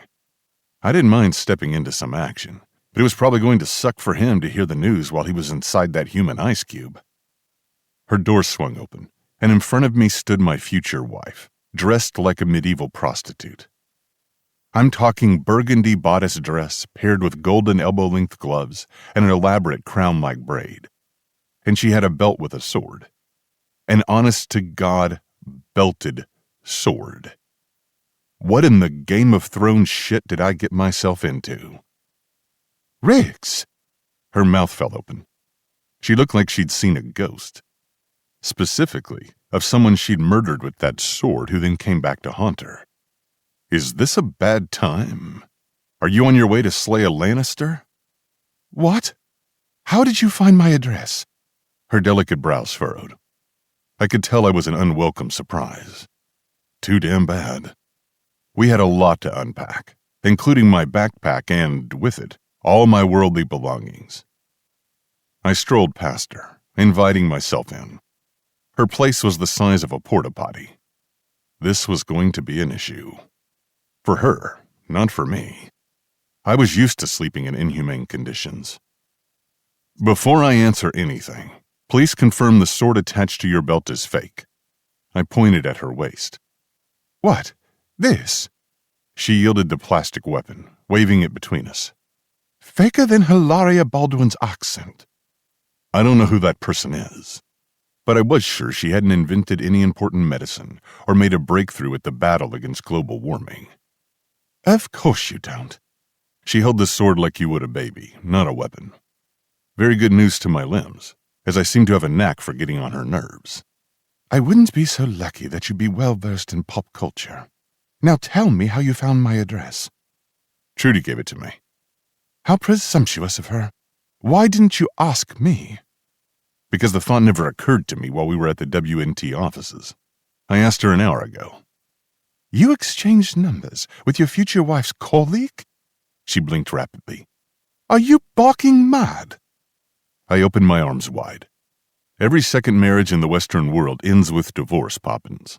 We're definitely going to fall into the wrong side of that statistic. Never put all your eggs in one basket. Going anywhere fun? I threw her fridge open. She had salads organized in containers with dated Post-it notes on them on one side, and homemade dressings in small sealed cups on the other. Bottled water, fresh fruit, and were those pickled eggs? Or her enemy's eyeballs? Just got back. She crossed her arms, watching me hawkishly. From a Renaissance fair. Fan of the time period? I took a bottled water, closed the fridge with my boot, and plopped on her couch. Oh, I couldn't give a toss about the period. She stomped around the tiny space, then stomped in front of me, tugged at a shawl I was sitting on, and wrapped it around her shoulders to hide her cleavage. I went with my ex-boyfriend. He's rather fond of lager. Can't blame him, considering who he dates. Ex-boyfriend, huh? I arched an eyebrow. That's one hell of a thing to tell your fiancé. My fiancé hit on my colleague, she said in a deadpan. Technically, she hit on me. What made you go then? I sat back. I'm sure even you aren't so masochistic as to willingly hang out with your former boyfriend. She stopped tramping about and shot me an unsure glance. If I tell you, you'd laugh. Putting a hand on my chest, I said, "Sorry to break it to you, but I'll be making fun of you no matter what. It's carved into my genetic alphabet. Better start getting used to it." She sighed. "Well, a big part of it was to show him I was unbothered by the sudden breakup. We discussed going weeks ago." "And the small part?" I tilted my chin down, scanning her face. "I'm always on the lookout for the perfect American waffle. And the Renaissance Fair seemed like a good destination." Perfect American waffle? Was that a euphemism? A dirty one? Maybe we could get along after all. She made her way to a recliner and sat down, spine stiff, hands perched in her lap. "Growing up, I had heard so much about Americans having the best waffles in the world. I hadn't actually tasted a waffle until I was about 13. I grew up watching others eat them on TV. They always looked fluffy and airy and just—" She trailed off, staring at the ceiling dreamily. "Perfect. Something about the symmetry of a waffle just called out to me. So when I moved here, I decided to find it. The perfect American waffle. The best this country has to offer. I take every chance I get to taste new waffles. I always order them whenever I'm at a new diner. I've tried maybe 100 waffles since I moved to the States." This was both impressive and peculiar. I liked people with a mission, even if that mission was to get type 2 diabetes. "Please tell me you keep a list of places on your hard drive and rank them." I knocked back the rest of the water. "That's such a Daphne Bates thing to do." "Daphne Markham," she corrected sternly. "And don't be ridiculous." "I'll take that as a yes." Her cheeks pinked, and she tossed her hair snootily. "Actually, the list is in a journal." I pressed my knuckles to my lips, stifling a laugh. "The pages are laminated, aren't they?" "And if they are, accidents happen all the time. Better be safe than sorry." Now I was full-blown laughing. I couldn't believe this person was real. I thought women like her only existed in Colin Firth movies, where it takes him 2 agonizing hours to win her over, even though she has no redeeming qualities other than quirkiness. "So how are the Renaissance Fair waffles?" I leaned forward, oddly invested. "Dreadful." She tossed her hands in the air. "I reckon they were frozen." "Sacrilege." I pretended to gag. She grinned before seemingly remembering I was the enemy and pinching her eyebrows together. "So what brought you here?" "Business." I plucked my phone out of my front pocket and popped the USCIS website on. "Just had drinks with a lawyer friend, and he pointed out we need to jump through several hoops to make sure we're eligible for your visa thingy. Did you know it was a pain in the ass?" By the way her cheeks ripened into a bright red blush, I figured the answer was both yes and, "Bugger, he found out." I was 110% sure she loved the word bugger. "I'm sorry." She winced. "I was at a point of disadvantage. I thought you wouldn't want to do it." "I didn't want to do it," I confirmed. "Well, yes, precisely." There was a pause, in which I briefly contemplated drinking my own weight in bleach in order to remove myself from the situation. "We'll have to move in together for real. They could come here and check," I said, repeating what Christian had said to me at the bar. "That's not an issue. You may live here rent-free, provided you do your chores, of course." My gaze traveled around the tiny run-down place. I can hardly contain my joy. "Oi!" She wagged a finger at me. "A roof is a roof. Neither of us is a millionaire." Right. I was a billionaire. But one of us is dressed like one. I eyeballed her Louboutins by the door. She ducked her head, clearly embarrassed to be called out. "Second-hand stores and hand-me-downs are my best mates," she explained. "I'll need to have my name on the utility bills," I continued. "I'll add you. I'll still pay for everything. Hey, this could help you build your credit score. I reckon yours must be quite underwhelming, what with your lack of possessions." I was almost tempted to tell her all billionaires had embarrassing credit scores. We paid for everything in cash. I put a hand on my chest. "Your generosity knows no bounds." We went onto the government site on her laptop and scrolled through the entire supermarket list applicants had to check, printed it out, then proceeded to book an appointment at City Hall to get married. It was the nearest appointment they had available, and it was still a few weeks away. Overwhelming, isn't it? Duffy tucked her feet under her ass next to me on the couch, her laptop balancing on her knees after we were done. You're not going to get cold feet on me, are you? I shot her a glare. That would be really bad form, considering you extorted me into this mess. Don't be thick. She gave me an aghast look, and damn, she had a knack for looking at me with disapproval. Of course not. I'm just a bit, I don't know, shocked, I suppose. There was a beat of silence. I wasn't going to console her for strong-arming me into this plan. Besides, I was now fully devoted to the task of screwing up my life and marrying this stranger. First, because of Emmett, for daring to question the authenticity of my fake engagement, and second, because of Christian and arson. Oh, one more thing, I said casually. We're hiring an immigration lawyer, Felicity Zimmerman. She's the best in the business, and apparently knows some of the people at the local USCIS. It's going to cost you, though. You mean us? She tilted her head. Sure, if you use the royal we. Her shoulders slacked, her mouth flattening into a thin line. Better start going through that list. I jerked my chin toward the paper between us. She picked it up but froze midway, frowning. You wouldn't mind if I opened a bottle of wine, would you? Mind? I would volunteer my teeth as a bottle opener. I could kiss her at that moment. I didn't even mind the frostbite. Do you have anything stronger? Whiskey? Tequila? Cyanide? She stood up, swaggering to her kitchenette cabinets. The cyanide I keep for election week. That's when I pull 18-hour shifts. I do have tequila, though. 43% alcohol, I believe. Maybe she wasn't such a bad idea.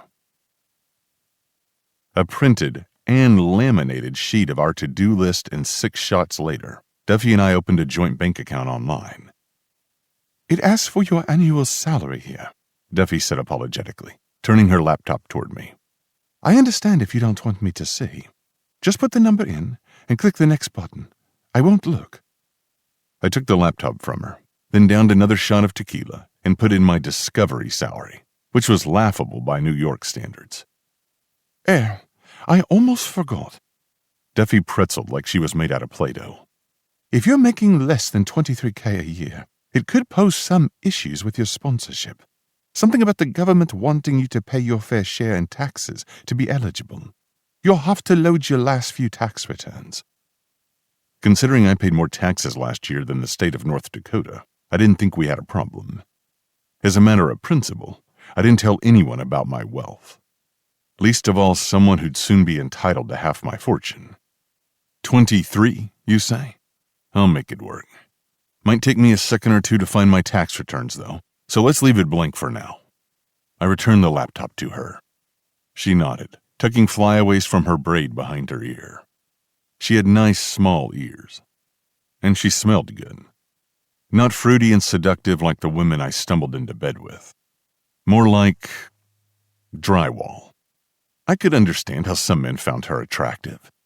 Or maybe it was the tequila that could understand it. I did drink on an empty stomach. And by empty stomach, I mean we shared one of her salads and a tofu steak earlier. The woman ate like a rabbit. She was still talking as I reared my head back, squinting to try to get her face back into focus. Well, that's the bank account sorted.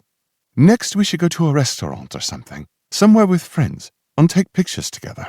We should aim for casual, yet affectionate. Perhaps I'll wear my hair differently, so they'd think it was taken a long time ago. There must be a tutorial online on how to fake a fringe. I'm crashing here tonight. The words tumbled out of my mouth with a slur. Oh. She opened her mouth, then closed it, then opened it again. Jolly good. I have clean sheets in my room. I'll sort you out a spot on the settee. It's quite comfy, as so Kieran says. You let your boyfriend sleep on the couch? Sadly, I could believe that. What? No, Kieran is my twin brother. There are 2 of you? Bugger off! She pouted, but I could tell she was amused more than annoyed. or I'll make you sleep on the floor. Is this a degradation kink? Because I might be into that. Oh, dear. She ignored my quip. You're going to stink up my sofa with your weed smell, aren't you? We could share a bed, you know. Now I was just riling her up, watching as her eyes flared and her skin tone turned into that of a solo cup. A bed? Her purple eyes widened comically. I don't think so. She stood up, hurrying toward her kitchenette. Clearly we've both had a bit too much to drink. I reckon a strong black tea is just what the doctor ordered. I'll put the kettle on. Worried you'd be tempted? I spread my limbs, intentionally dwarfing the couch. She knew damn well I couldn't fit horizontally on that thing. I could barely squeeze into her entire apartment. There'll be no hanky-panky. I'll keep my hands to myself. All the other important organs, too. Even though you smell like drywall. Like drywall? She was about to finish the sentence, then thought better of it, instead producing 2 beige mugs from a drawer and dropping tea bags inside them. Never mind. The answer is no. As I mentioned before, I am still involved with my ex-boyfriend. Does your ex-boyfriend know you're getting married to a stranger? I asked, watching as she spun around the place listlessly. Not quite. It's a yes or no question. No gray area here, I'm afraid. She twisted around like she was trying to worm her way out of her skin. In that case, no, he doesn't know. It's complicated, though. We're going through something. Some what? His faculty's taking a leave of absence. He's sort of searching for himself. We aren't together currently, I suppose. You suppose? I slanted my head. I've never been in a serious relationship, but I've always known I wasn't in one. I'm sure we'll get back together, she said defensively. He's just going through some things right now. He is a wishy-washy asshole, I offered charitably. A complicated man. She shot me a scolding glare. Anyway, it's just for 6 months. He's going away to clear his head for a bit. Where to? Not that it mattered. There was only one kind of man who was happy to leave everything behind him for 6 months and travel. A man who didn't have any pressing issues back home. He wasn't serious about her. Kathmandu. Aha. What do you mean, aha? She prickled. Nothing. I raised my palms in mock innocence. She squinted at me with suspicion. You've clearly got something to say. Go ahead. You won't offend my delicate senses. I bet he watched Everest and decided it'd be cool to see the mountain up close. Mount Everest was by far the most gorgeous sight I'd ever laid eyes on. I planned on climbing it again before I hit 50. I'll have you know, he'll be teaching English to monks, she said protectively. I threw my head back and laughed, while Duffy stood there and stared at me, lava-tipped arrows shooting from her eyes straight to my face. What's so bloody hilarious? She demanded. Those programs are semi-scams. They're for patronizing Westerners who want to feel good about themselves. You know he needs to actually pay to stay there, right? Like a couple $100 a week. About 25,000 Nepali rupees. I survived on that kind of money for an entire month in semi-luxurious conditions last time I was there. I slapped my thigh, cackling. Only white rich dudes from New England go around thinking they can teach monks shit and not vice versa. Duffy's lips were now pressed into a disapproving line. He's not from New England. He's from Worcestershire. That only made me laugh harder. You're killing me, kid. I'm not a kid. Yes, you are, and a very sweet one, under those ridiculous high-end clothes and fake posh accent. That last comment made her flinch, which confirmed my suspicion she was putting on a show. She poured water and milk into our teas and brought them over to the coffee table, shaking with anger. You wouldn't understand. It's about self-growth. He doesn't care about the money. You mean he's rich, unlike me? I grinned, pleased. Well, that explains why you're only semi-broken up and not completely finished. He's doing well for himself, yes. There's no shame in that. You still think he'll have a change of heart, and you'll get to be Mrs. Moneybags. She gave me a blank stare. Believe it or not, I love him. The only thing that helped me calm down from my fit of laughter was the knowledge she was extremely tempted to toss hot tea in my face. To my surprise, she handed me 2 Tylenols. "For your head tomorrow," she mumbled. "I'm not that drunk," I pointed out. "God, I was hoping you were. The things that come out of your mouth are outrageous." I accepted the tea and acetaminophen gratefully. "At any rate, I should let you know up front." Duffy tipped her chin up. "Once he comes back and realizes the error of his ways, this arrangement is over." I covered my mouth with my fist to stifle another laugh. This woman was marrying a whole-ass stranger, and she was talking to me about being in love with her ex-boyfriend. I wondered at what point in recent history logic had filed a restraining order against her. "I understand." I nodded solemnly. "Thanks for clarifying." "Look, I gathered you're quite the Lothario." She took a sip of her tea. "Props to you. I'm not one to judge, but BJ and I—" "Hold the press." I held up a hand. "His name is BJ?" "Brendan Jr." "Please tell me everyone calls him cocksucker." "Riggs!" She stood up, wanting to be horrified by my words, but I noticed, biting down on a smile. She liked that I was making fun of him. Why shouldn't she? Asshole probably fucked up her plans of marriage, babies, and all the other boring stuff and made a run for it. "So I guess you met in college. How long ago was that?" It would be nice to know my future wife's age. 3, 4 years. "Almost 8 years," she corrected. "I'm 26. He is 27. Riggs Jr. sighed in relief in my dickies. She was young, but not so young that it was terrible for me to beat one off to her mental image. Touching her, however, was firmly out of the question. "Wait, you were with cocksucker for 7 years and you didn't even live together?" I spluttered my milk tea, more because it was terrible than because of shock. "First of all, stop calling him that. Second, his family is quite conservative." "Were you two having sex?" "How is that any of your business?" She was tiny and furious, like Tinkerbell. Just like with Tinkerbell, I'd have loved to smack her ass and watch her fairy dust fall. "So you did. Nice setup, cocksucker. Guess he's happy to please his family by delegitimizing your relationship and keeping you out of his apartment, just as long as he doesn't need to keep his dick in his pants." "This conversation is over," she declared. "I'm going to fetch your linen and a towel in case you'd like to shower, which, by the way, is advisable. You smell like a subway urinal." I laughed so hard I thought I was going to explode, then tripped over the couch while sitting down. This was going to be fun. Chapter 7. Duffy. The day after Riggs and I had booked our wedding was remarkably dreadful, even by my poor standards.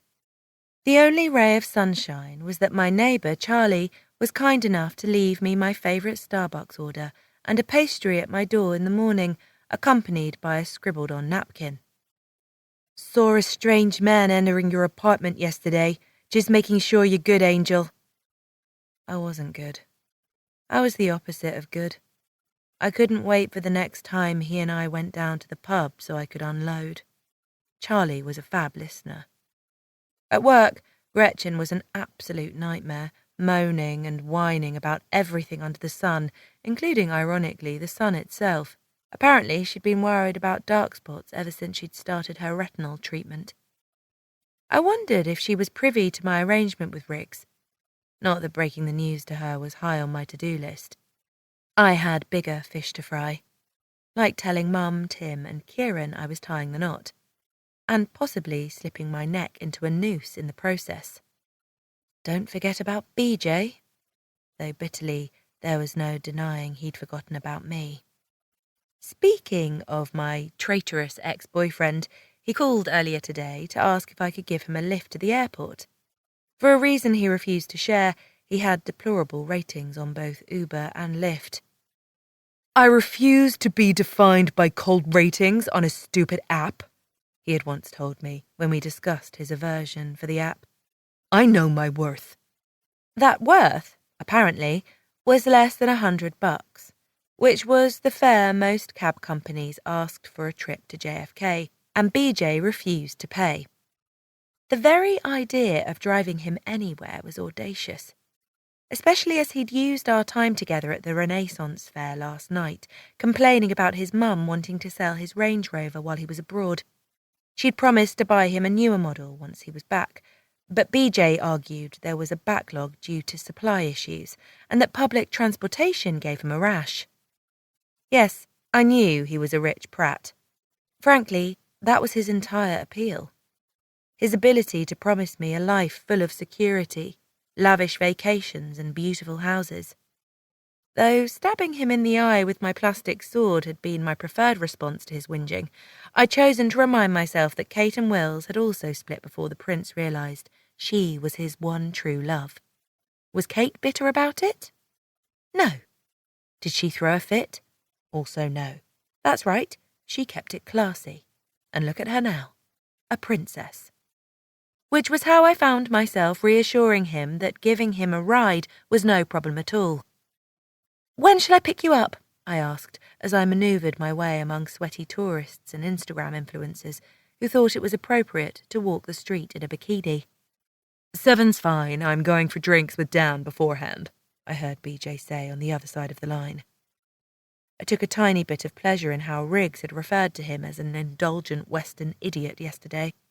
My future husband seemed well-travelled enough to recognise an Egypt when he saw one. "Give Dan my regards," I said airily, wondering at what point exactly it was appropriate to tell your runaway boyfriend you were betrothed to another. "Thanks, babe." "Oh, and BJ," I stopped at a red pedestrian light. "There's something we should talk about before—" "Fuck!" he screamed, cutting into my words. "I just remembered! That asshole Quentin still has my good luggage. The Prada Mum gave me last Christmas. I gotta call him." Deep breaths. Kate and Wills. All the roads to happiness are bumpy. "Right, yes, the Prada luggage, of course. Gotta go, babe.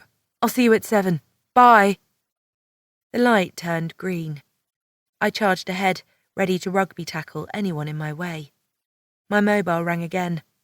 Probably BJ wanting to know if I could pick up his dry cleaning on my way to him. Thankfully, it was Kieran.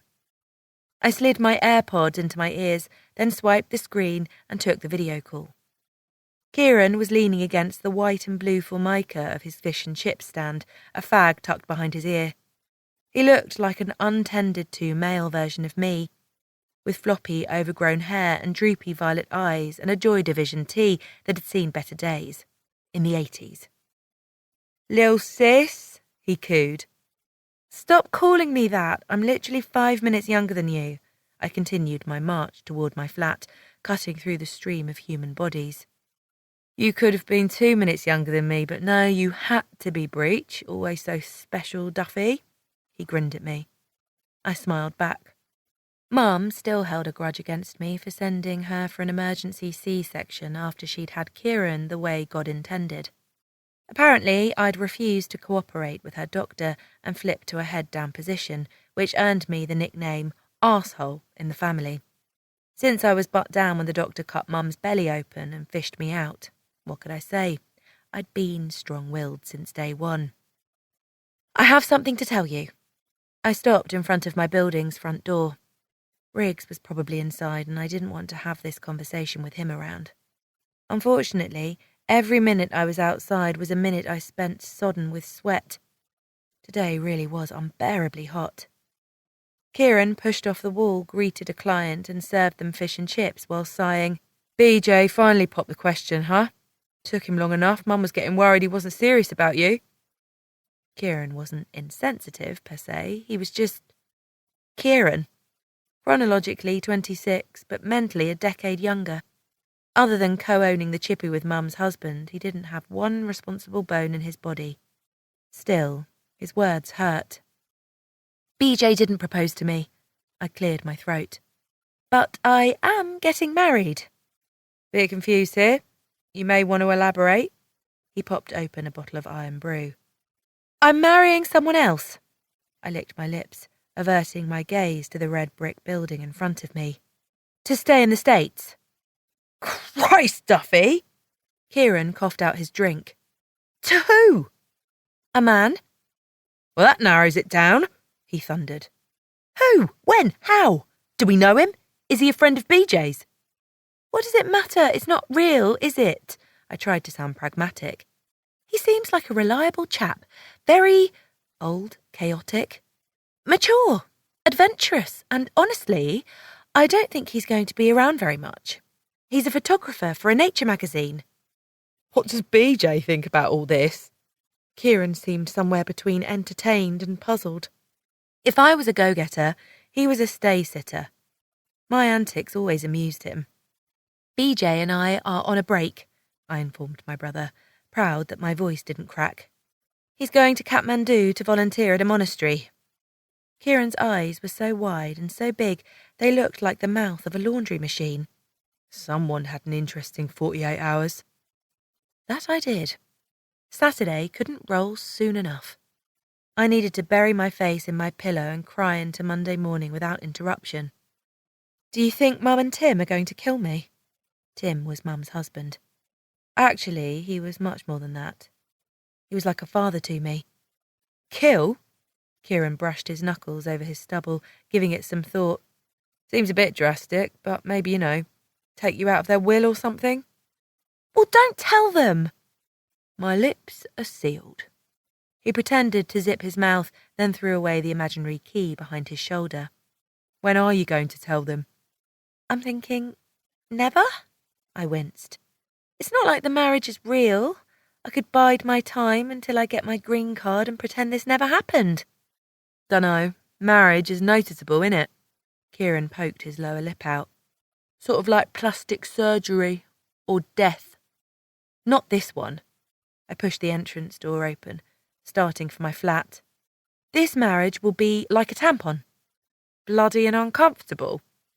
I screwed my nose. No one will ever know. Bad example. I always knew when you had your period, Kieran mused gamely. You went mental and became the Antichrist, and no Cadbury chocolate bar was safe under our roof. You'll see, I ignored him. It's going to be a piece of cake. It was not, in fact, a piece of cake. Though there might have been a cake involved. There was an actual party in my flat. A smelly one. All sorts of odours hit me when I pushed the door open. None of them the signature Joe Malone London candle I'd shelled out $100 on. There were also 2 women queuing for my loo. Just who was occupying it? 2 suited men on my settee, a dog on my recliner, not even a tiny one from an expensive breed. I'm talking a proper 70-pound beast that also looked quite old and blind, and a half-eaten pizza spread across my coffee table and counter. I dumped my Chanel bag onto the floor, the chain clinking softly at my feet. A toddler burst out of my loo, naked from the waist down and holding a toy dragon. I did it, Daddy! I did a big poo in the real potty all by myself! Actually, some of the floor and wall got hit too, confirmed one of the women, who hastily slipped into my bathroom with wet wipes. I'll go clean it up. Her golden-haired friend ran after the toddler, calling out, Hey, Louie, come here. No, you definitely can't. Sit on the couch before I clean you up. I was going to have 3 consecutive heart attacks followed by a mental breakdown. Louie! Riggs scooped the child mid-run like he was a puppy, tossing him in the air. He barely missed the ceiling. The potty, the wall, and the floor. That's talent, my friend. Let's celebrate with a treat. Ice cream? Digno wants cookies. Louis erected his little fisted toy in the air, almost taking one of Riggs' eyes out with his dragon. How about that? I'll stock this fridge up with all of your favourite junk food from now on. Hey, Riggs, can you make some popcorn? One of the men asked. I want something to munch on when your future wife sees all this. And this time, try not to set the whole kitchen on fire. Doubt she has insurance on this place. I didn't have any insurance. And this wasn't a dumpster. Panic and rage simmered in my veins, making my blood boil. Since no one acknowledged my existence, or noticed it for that matter, I took a step deeper into the living room and crossed my arms. The stench intensified from unpleasant to dumpster fire. Were they boiling skunks in here? What was that smell? Oops! The blonde woman snatched little Louie from Riggs's arms. Honey, can you take Brisket out for a walk and see if she needs to go? I think she farted again, poor thing. She stopped to pet the dog on my vintage recliner on her way to the bathroom. It's not easy being 17 now, is it, girl? It is also not easy to be married to a woman who always adopts the oldest, sickest dog in a shelter. A dark-haired man stood up and expertly secured a harness over the canine. He was the sort of man who dripped wealth just by existing, something about his unrelenting confidence and ruthless poise. He kissed the blonde's forehead gently on his way out. Tall, dark, and probably a billionaire passed by me with the dog, shooting me a cynical smile. His eyes were flatlined, devoid of any warmth or emotion. Guess you're the unlucky girl. My condolences. He tipped an imaginary hat and left, which was when everybody collectively realised I was there and the commotion started. I tried not to let the fact I looked like a soggy sock bother me. After all, I couldn't give a toss what they all thought, could I? You must be Duffy. The man next to Riggs stood up, sticking out his hand. I'm Christian. Congratulations. What for? I inquired politely, shaking his hand. He let out a delighted laugh, jerking his thumb in my direction. I like her. Oh my God, is she here? The dark-haired woman traipsed out of my bathroom, the white bag in her hand now empty. She looked glamorous and wore this season's Valentino, and I wondered just where Riggs had found these fancy mates of his. Hello, I'm Aria, Christian's wife. I've heard so much about you. Thanks for taking him off our hands. She reached to shake my hand. I complied on autopilot. Why on earth did these people talk like we were a real couple? And how could she possibly hear about me? Riggs and I didn't know each other. I'd say my pleasure, but I'm not sure that it is. I glanced around me, shell-shocked. The blonde woman returned with a much cleaner Louis in her arms. Howdy, I'm Winnie, Arsene's wife. Who is Arsene? Am I even in the right flat? She put the now clothed toddler down and hugged me. I froze in her embrace, overwhelmed with good intentions and compliments. These people needed to be gone. I still had to shower, doll up, cry hysterically, redo my makeup, and drive BJ to the airport. Riggs, I asked through a tight smile, may I speak to you privately? Sure, if we can find somewhere private in this shoebox. He raised his eyebrows a la I'm in trouble, which won him some laughs, and swaggered my way. I proceeded into my bedroom. He closed the door behind him, then leaned against it. When I turned around to face him, the force of his beauty hit me like a freight train. I reminded myself he was a corrupted man of questionable scruples. If anything, he was distastefully good-looking. It was appalling, really.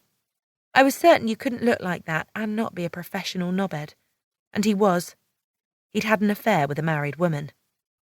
Confident I'd got myself sufficiently riled up against him, I proceeded to pick a fight. How dare you? I exploded. He stared at me, puzzled. How dare I? Throw a party in my flat? It's not a party, just a gathering of a few old friends. Besides, you were the one who said, mi casa es tu casa, kid. He ruffled my hair with a laugh, like I was an adorable pup. I've never said that.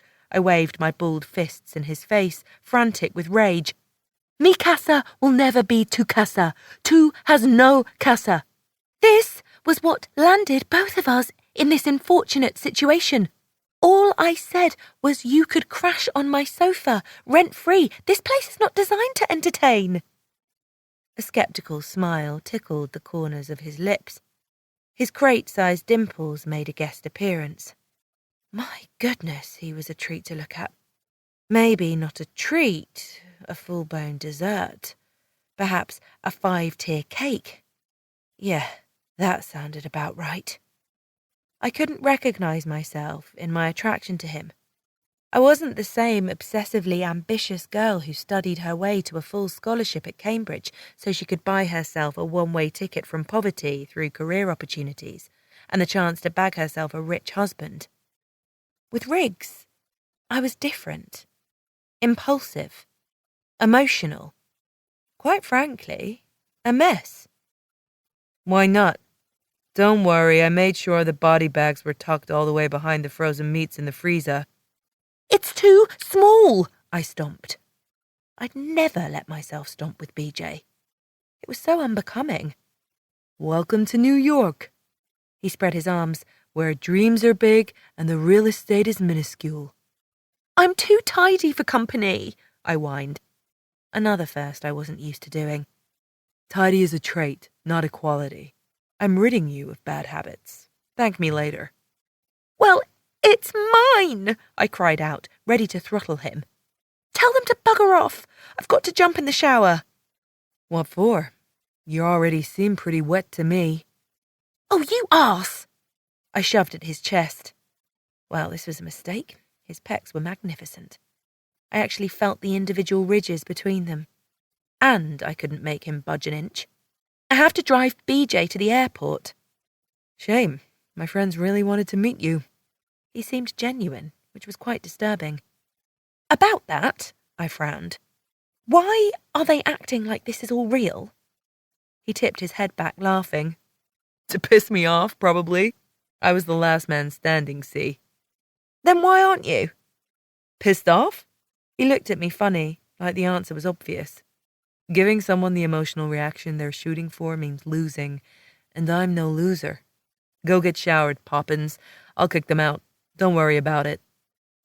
Astonishingly, this made me feel like a complete twat. I expected him to push back, to hurl insults at me, to tell me I was being difficult and prissy. Fine, but when I come out, we're making a house rules sheet. A laminated one. I wiggled my finger in his face. The fun just never ends with you. He dropped his gaze down to my cleavage and gave me a big wolfish grin. I love it when you talk dirty to me, wifey. Half an hour later, I felt marginally better once I was in clean, dry clothes after a cold, refreshing shower. By the time I exited the bathroom, the flat was sort of tidy, but it still smelled like a sweaty, infested crotch. Riggs, in his perpetual good mood, was whistling to himself while stuffing pizza cartons into a bin bag. He stopped and watched as I shoved my feet into my Louboutin sandals. I stole a glance at his face. I couldn't help it. It was like running your tongue over the same mouth ulcer, even though you knew it had hurt. He raised his eyebrows with a friendly smile. See something you like? Oh, drop dead. I'm about to marry you. That seems close enough. Flushed, I hurried to change the subject. I think our first rule should be no pets. I stood up and walked over to my laptop. Does your landlord forbid it? I haven't asked. I began typing. But it doesn't matter. The place is too small and animals are filthy. They do terrible things to fabrics. And awesome things to the soul, he countered. But when I shot him a scowl, he raised his palms. Fine, souls are overrated, no pets. I'm always on the go anyway. Wouldn't be fair to them. The second rule is no bringing home hookups, I proceeded. I knew I would have absolutely no issue fulfilling this part of the bargain. My sex life was non-existent before BJ, during BJ, and assumingly after BJ. Riggs, on the other hand, was a lovely, outgoing creature. Gorgeous and warm. I bet he slept with loads of women all the time. I didn't care to meet any of them over morning coffee while I was getting ready for work. Is this two-sided? Riggs arched an eyebrow. Of course, I huffed. I'm fair. Are you? He double-tied the trash bag and brought it over to the door. Very fair, I confirmed with a nod.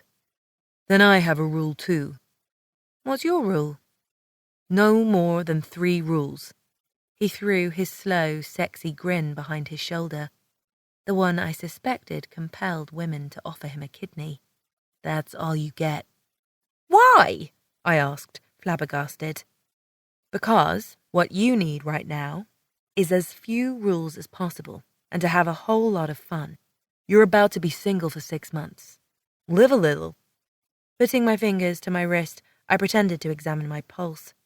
Sorry to disappoint, but my vitals seemed quite good. Then, remembering he was committing a federal offence for me, I sighed. All right, one more rule, but you accept rule number 2, right? No bringing bloody women into my apartment. He held my gaze. You have my word, they will not be bloody. Riggs! Fine. Or that they will exist at all. Phew. This left me with one more rule. I felt like a poor kid at a candy store. How could I possibly choose? I peeked at my mobile. I needed to leave in the next 10 minutes if I wanted to be on time for BJ. Think, Duffy, think! Then, eureka! Creativity struck. My fingers flew over my keyboard. You look way too pleased to be typing this one down. Riggs had an indulgent smirk on his face as he leaned a shoulder over the wall, watching me from his vantage point of being 7'4" or whatever. What is it? No fraternising with your spouse. I hit the print button, then listened to the printer on the credenza spewing out our house rules sheet. This means you absolutely cannot try to hit on me, flirt with me, or pursue me sexually. And vice versa, of course, I said after a slight pause, realising it was silly to assume this real-life Adonis was going to fancy me. I'm going to try, but I gotta tell you, everything in this place screams sex. He gestured toward my decorative pillows, scented candles and fresh flowers on the coffee table. Rolling my eyes, I stood up and plucked the sheet from the printer. This was getting double laminated, just in case. And another thing. Hit me. Don't tempt me. I took my time getting the sheet sealed, then plastering it over the fridge so he couldn't miss it. This is not a rule, but a preference. Under this roof, you're going to start eating your greens. You're not so young anymore. You can't eat pizza and cookies for eternity. There's a veggie casserole in the fridge. I expect it to be gone by the time I come back. Does that mean I can throw it straight into the trash? If by trash you mean your gut, then yes. Okay, Mom. We both stood in front of the fridge, examining our list. House rules. No pets, no hookups, no fraternising with your spouse. Now that looked like a good marriage to me. Chapter 8. Duffy. I can't believe we're saying goodbye. BJ unbuckled himself in my neighbour Charlie's prehistoric Toyota Camry. Charlie let me borrow it, even though I knew what he thought. BJ didn't need a ride. He needed to jerk me around one last time to ensure I was truly and faithfully his. We were parked outside the terminal of JFK. The heat was still unbearable, perhaps even more so because everything, the concrete, the trees, the streets, was already permanently hot. Me either, I said, hollowly. I wore my grey checked Donna Karan dress, minimal makeup, and my hair up the way BJ liked it. Now, if only I could muster the courage to tell him I was marrying someone else in his absence. So, we agreed on no emails, no calls, no connection until I'm back, right, babe? He gave me his puppy face. This was his idea, not mine. Something about making sure we had time to reflect. My pride wouldn't let me tell him I wanted to keep in touch. Not that it mattered. BJ said he wouldn't have access to a phone unless he travelled from the monastery into Kathmandu to an internet cafe, which he didn't intend to do often. Right, I smiled tightly. I'm starting my love life detox, in which I'm going to lose 170 pounds of boyfriend. 168. I'm still riding that clean juice weight loss high from June. BJ chuckled. I'm going to miss you so much. He pressed his lips against my cheek. My heart physically hurts from this. So don't leave. Stay. Propose so I can at least get a fiancé visa. Right, speaking of, I do need to tell you something. What is it, babe? He cooed, and I was beginning to get quite agitated with how he treated me like Winnie's blind old half-dead dog. I cleared my throat. Here goes nothing. Since I'm running out of time and my visa expires at the end of the month, I decided to— Holy shit! BJ interjected. Again. This time, he flung the passenger seat open. Look who it is! Duffy! Kane! Kane from Cambridge! I thought he lived in Bristol! I wonder what he's doing in New York! I clasped my mouth shut. I didn't even remember Kane.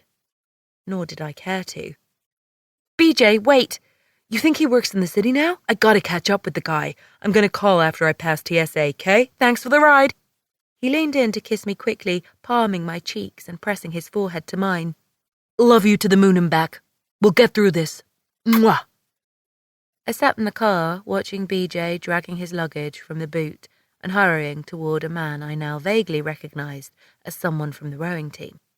He turned to BJ, looking pleasantly surprised. I clutched the steering wheel in a death grip and told myself that I was being unreasonable. BJ couldn't know what I'd wanted to tell him, and I'd hardly stood my ground, had I? Besides, did it truly matter? If I wanted to marry into money, I needed to appear less desperate. I pressed my forehead against the wheel, sucking air into my lungs. It wasn't until a few minutes later that I realised I fell asleep on the wheel, thankfully not while the vehicle was in motion. A police officer knocked on my window. I rolled it down with a wince. Ma'am. He parked a hand on his waist, staring at me pointedly. Christ, I couldn't catch a break today. Ma'am? It was quite clearly a miss. Hello, I smiled politely. Did I do anything wrong, officer? You? No. Your forehead, however, was honking that horn for 30 seconds straight. Bugger. You under the influence? He arranged his belt over his stomach. Ha! I wish.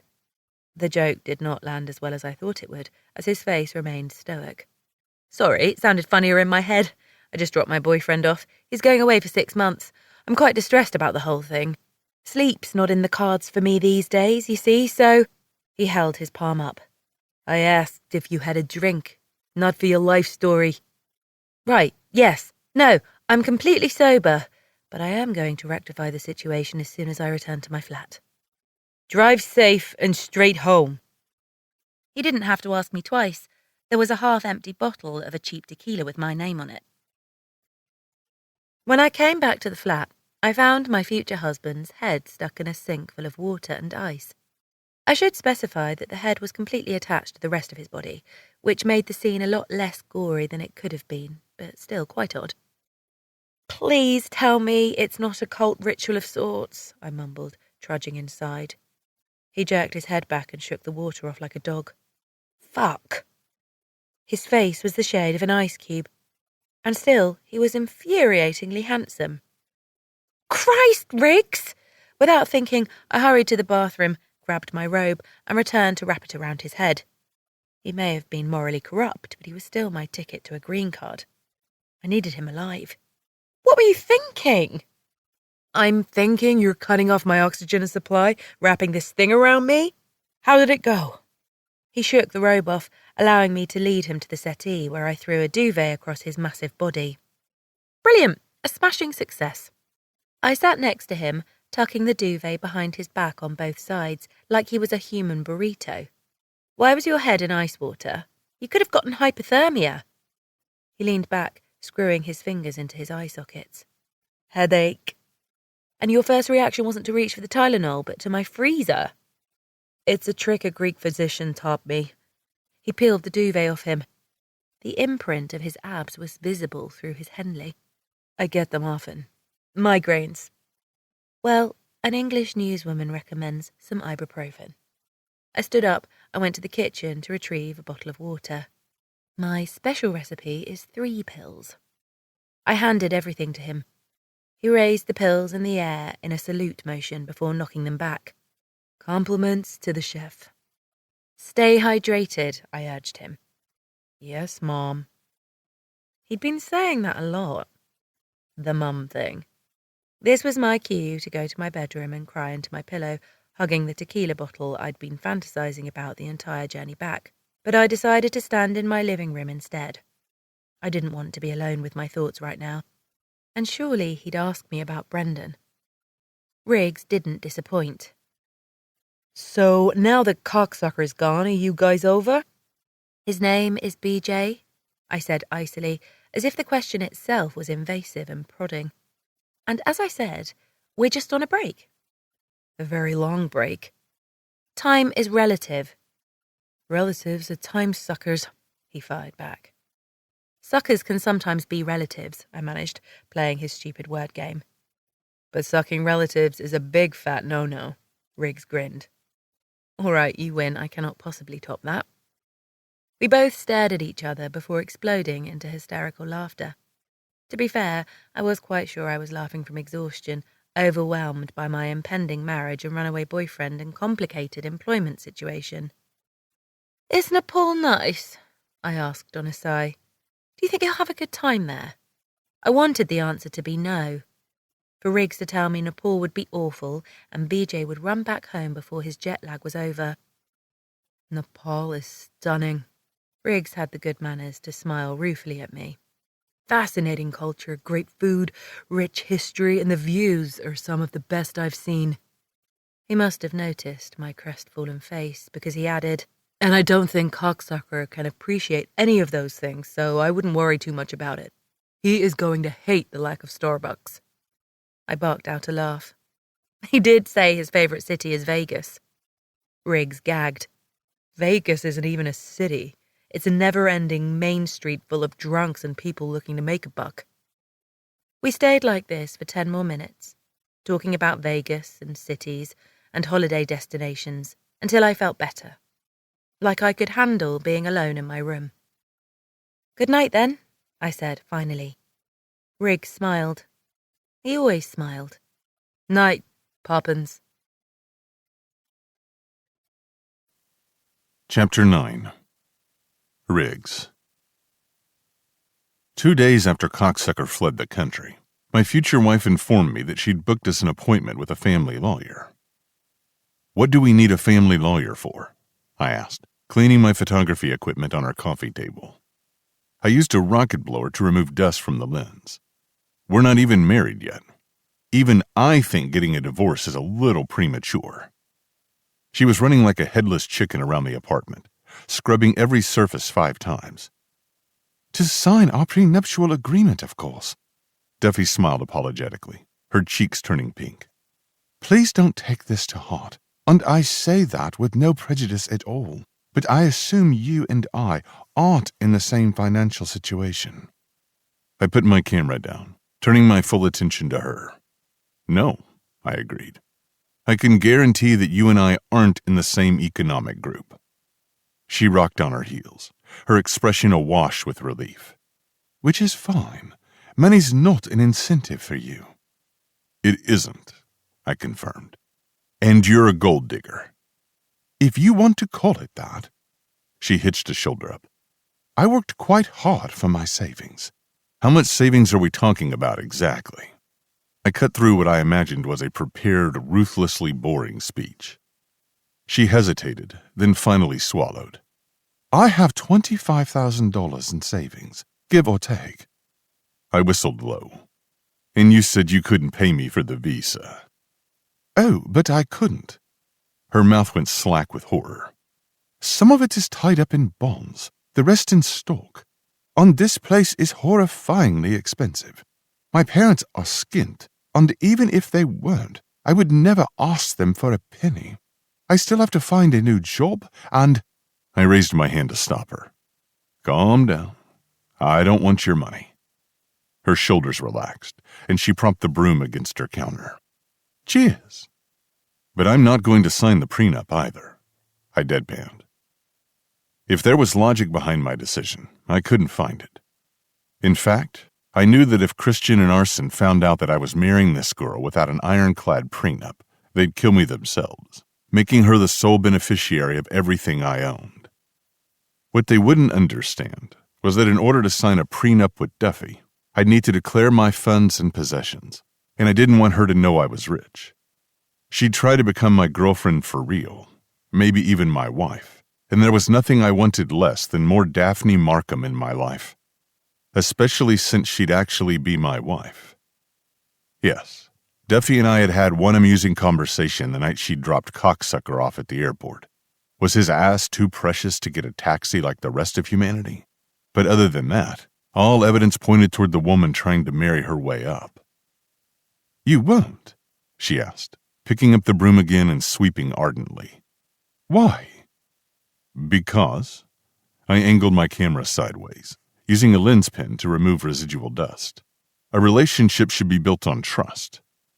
"But we don't have a relationship." "We do," I said around the unlit joint in my mouth. "It's just not romantic."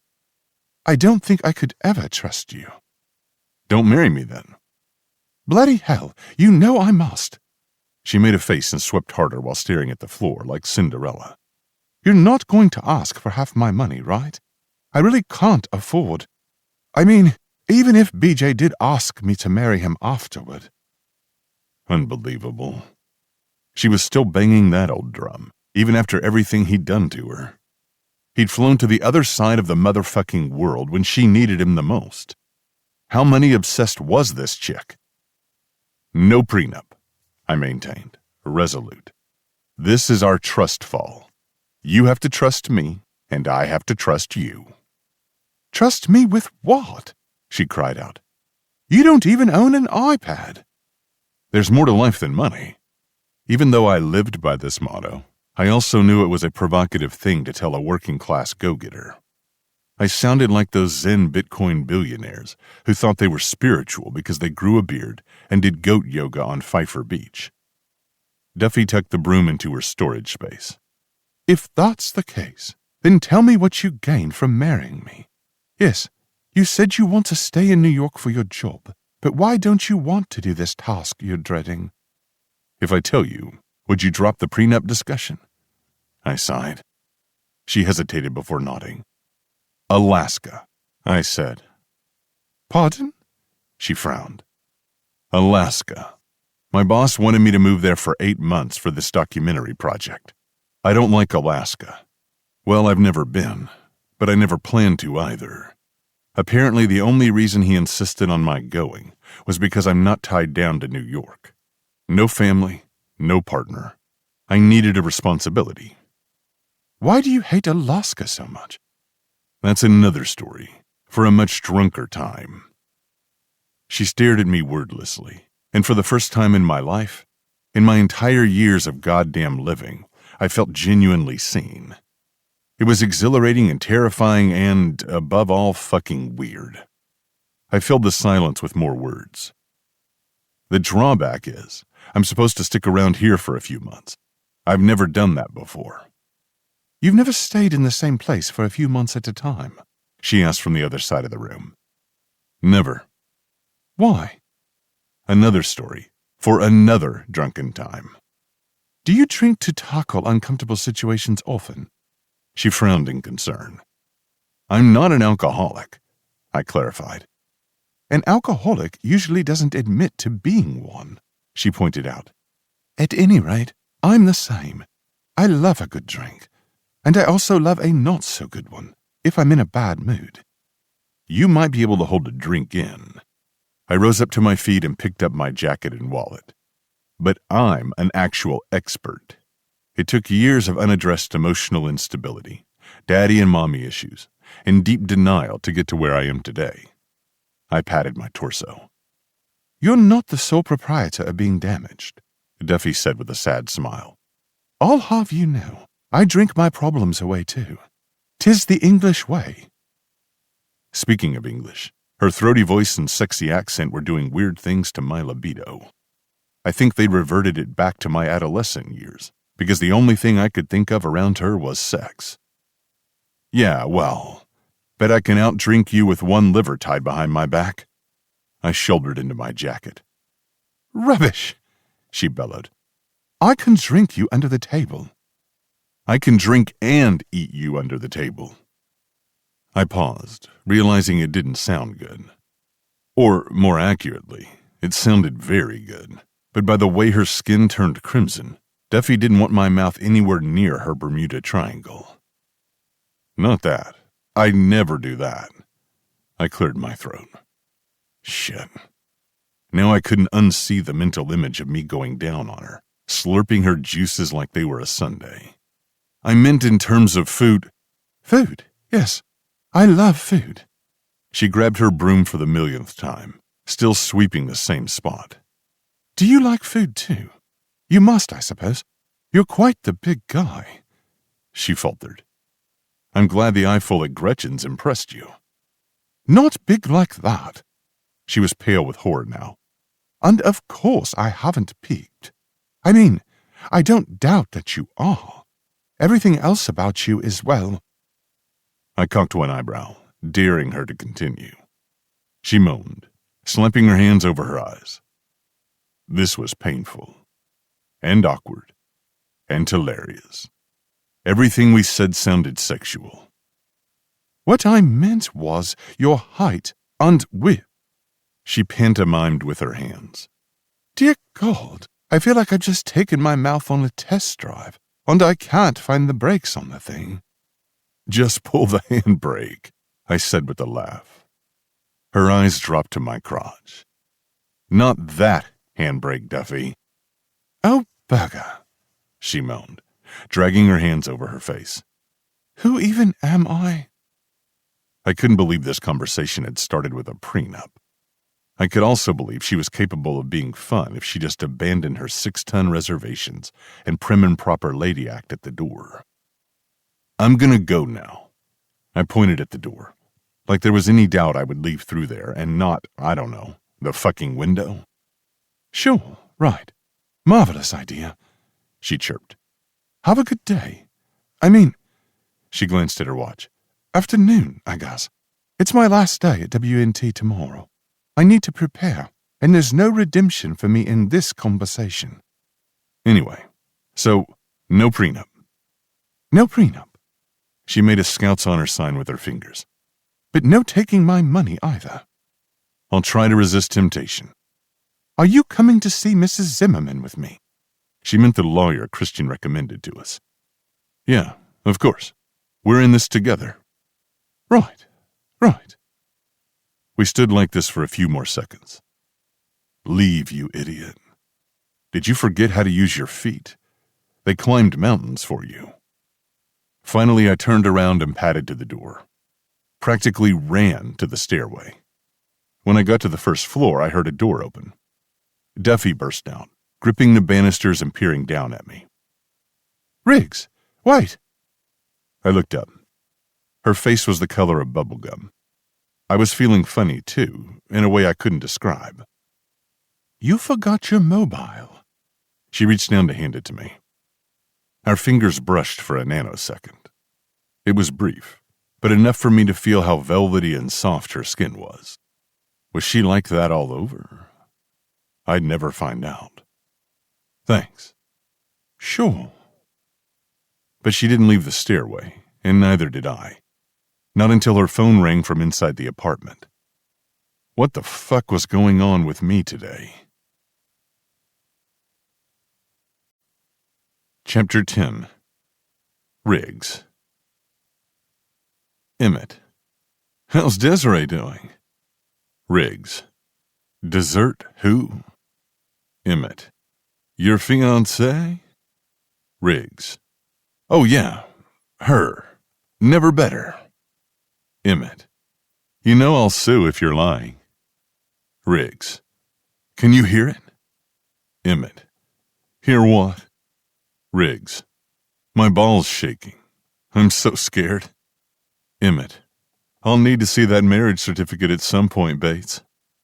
Riggs. It's okay. I'd be obsessed with me too if I were you. Since I didn't have any assignments outside New York for the next few months, I took the train to Jersey. If I thought visiting another state would cure my claustrophobia, I was sorely mistaken. If anything, I felt even worse. Jersey was unapologetically, depressingly, well, Jersey. They didn't call it the armpit of America for its buzzing nightlife, cultural significance, and stunning views. It stank. I wandered aimlessly on Atlantic City's boardwalk, taking pictures, knocking back a few beers. The place was about as inspiring as a used panty liner. The entire reason why I got into photography was because I wanted my job to take me to wild, exotic places. Two things New Jersey definitely wasn't. 1, wild. 2, exotic. But what were my options? Go back to Duffy's apartment and watch her fuss over work and salad dressings? Then there were my friends. While I enjoyed their company, they also had their own lives. Said lives were boring anyway, so sticking around during the daytime felt futile. Somehow, I managed to stay out of the apartment until 9 that night.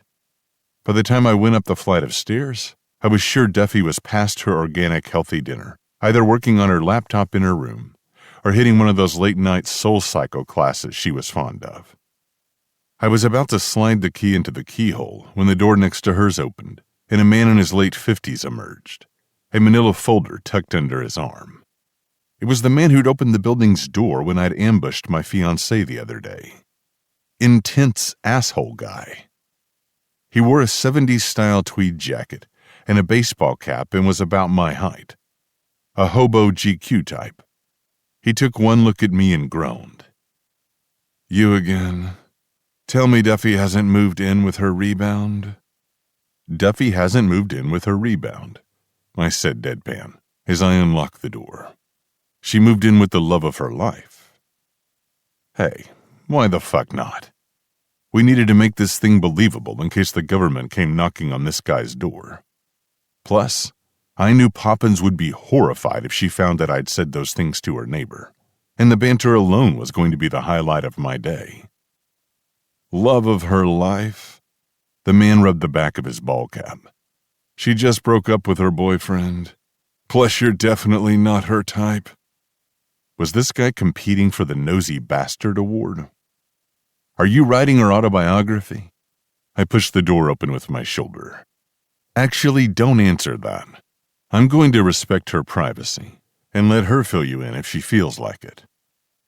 If this man was creeping on my fake fiancé, I was going to for real strangle him. "She will," he confirmed, frowning at me like my very existence disturbed him. "In a couple days, when we have our weekly drinks. I'm Charlie." He stepped forward to shake my hand. "Riggs." "Briggs." Without the B. His eyebrows shot up. "That's not a common name. What does it mean?" No clue. Parents fucked off before I had a chance to ask. I slid my hand from his before things got even weirder. "Sorry to hear that." I laughed. "I survived." "Yeah, I can see." Was this building full of socially impaired people? "Hey, want to grab a pint?" He pointed downstairs. "It's still a little light out, and your upstairs neighbor has a cello lesson until 10. Nice selling point, but I'm going to call it a night. I was one step into the apartment when Charlie tissed behind me. "Too bad. I'm wrapping up this documentary about Masai Mara, and I need a professional eye to help me pick the film poster." I stopped, glanced behind my shoulder. "And you know I'm a photographer because..." "You're holding a professional camera." Charlie gestured to my shoulder. "And I'm not a complete idiot." That remained to be seen. Most people definitely fell into the idiot category. Actually, going over someone else's photos of one of Kenya's most breathtaking wonders wasn't the worst thing I could do with my evening, especially when the alternative was bickering with the hot prude from hell. "Yeah, okay." I closed the door. "One drink." At the bar, Charlie and I ordered Carlton drafts and went through the Masai Mara photos. They weren't terrible, but they weren't groundbreaking either. I pointed at one of the pictures, of an elephant standing next to a tree dwarfing it. "This is your cum shot. Background's insane. The desert looks like Mercury, but it could use some work." It could have been better if the photographer had used a Canon 100 400mm. The filter was all wrong, too. Charlie propped an elbow against the sticky bar, tapping the photo. "See, it was my favorite too, but for a completely different reason." "Oh yeah?" "If you look carefully, the elephant looks like it's crying." I squinted, paying better attention to the photo. The elephant did look like it was crying. "You been making documentaries long?" I eyed him, taking a pull of my beer. "Long enough to call it a job and not a hobby." He laughed easily. "For a couple decades now, but I started out late, and only because I ran out of money." "What'd you do before?" I asked. "Older, affluent women, mainly." His hand shook as he gathered all the photos scattered on the bar. Was he an alcoholic? I nodded. It's a hard knocks life out there for an aging fox. "And you?" Charlie eyed me.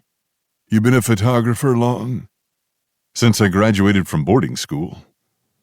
I fidgeted with my coaster, wondering idly if my fake fiancé had more lingerie like I'd seen the night she walked in on Gretchen and me.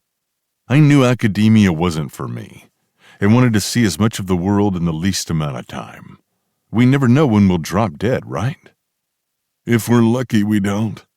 Charlie stroked his chin thoughtfully. "If we're unlucky, we do." Okay, Socrates. I was too jaded for his philosophical ass tonight. You get my point. "Do you have any reason to think you might die young?" He picked up his beer, his hand still shaking. Something was wrong with this guy, but just because he shoved his nose into my business didn't mean I was going to return a favor. Nah. I looked around the bar, people watching for potential hookups. I just needed an excuse to be a nomad. "So now you live here? In the city?" I shrugged. "For the next few weeks, I guess. I don't have a base. I take jobs and travel. During my time off, I visit places on my own dime." "You must have a mini hub," Charlie insisted. "Nope." "What about your family?" Charlie ordered us more beer and 2 cheeseburgers. If nothing else, this was a nice reprieve from Duffy's fridge, which looked like a dispensary with all the greens. "No family." I sipped my beer. "Free as a bird." "Or lonely as a tooth in a crackhead's smile." He grinned big. I barked out a laugh. "It's all about your outlook, I guess." "Yeah, well, I've got more mileage than you. And let me tell you, family's important." He popped a French fry into his mouth. "So, Duffy, how'd you meet her?" I contemplated how much to tell him, if anything. On one hand, the man was a complete stranger. On the other, I didn't want to shit all over my plan with Poppins. We never smoothed out the kinks about our engagement story. "It's complicated," I said finally. "No, it's not." Charlie wiped ketchup from the corner of his mouth. "Duffy doesn't do complicated. And anyway, it is a one-line question.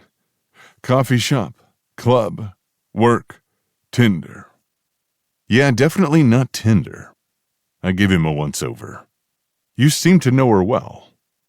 He picked up his beer, then put it back down, as if it weighed a ton. "Well enough to know she's better than that suit she's parading around as her boyfriend. That guy is no good." He made a face.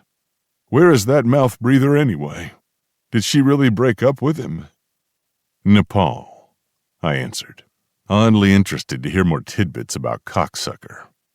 "So he wore a suit and came for money. That was predictable. But a mouth breather too? Duffy clearly had zero standards other than having a trust fund." "Nepal, huh?" Charlie sat back and tossed the balled-up paper napkin onto the bar. "Probably volunteering somewhere, thinking he's holier than thou." I smiled. The old man was growing on me like fungus, despite my best efforts not to like him. She seemed to have bought into that whole savior and saint act. "Duffy?" Charlie chuckled. "Nah, she just decided he's going to be her ticket out of poverty. Can't blame her with her rough start. More power to her." Shaking my head, I drained the rest of my beer, not sure I agreed with him. "Maybe we should do this more often." Charlie glanced at me, smiling. I tipped my bottle against his. "Maybe you're right." Chapter 11. Duffy. It was on my last day at WNT when I decided it would be a great time to have a full-fledged mental breakdown. Mercury must have been in retrograde. Reversing at 1,000,000,000,000 miles an hour, more like. Everything that could have gone wrong had done so, and everything that couldn't still did. BJ didn't call me from Kathmandu, even though he had promised to give me a sign of life when he landed. It had been 3 days since I'd dropped him off at the airport, which meant, according to our no-contact rule, the next time I'd hear from him would be when he came back home. Mum did call, but I wish she hadn't. She was panicked because Kieran, aka the traitor who shall not inherit a penny should I ever become rich, told her BJ left me, which wasn't even entirely true. Then there was work. Everybody seemed to fuss over Gretchen like they were losing a limb, not a high-maintenance anchorwoman. No one paid attention to me, even though I was her highest-ranked assistant. I knew exactly why. I was the snotty, neurotic go-getter who frowned upon those who came to work to socialise and who skipped social functions in favour of trying to impress BJ's family. To be honest, I hadn't thought I'd need to be there for much longer. Sure, I'd stay gainfully employed until after my wedding to BJ, but as soon as I was pregnant with my first child, I'd quietly quit to raise the next generation of Abbotts. Only now there was no BJ, no wedding, and definitely no babies. Gone was the dream to take 2 years off to focus on building my family and soul-search what I wanted to do for a career.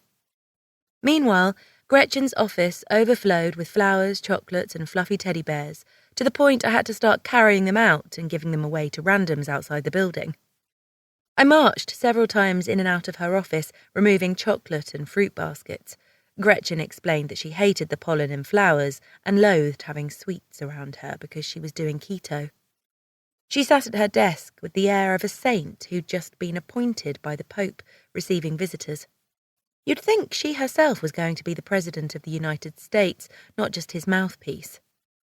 Gretchen and I still hadn't broached the subject of Riggs, but she stopped glancing at me anxiously, like I was about to spill her secret during staff meetings.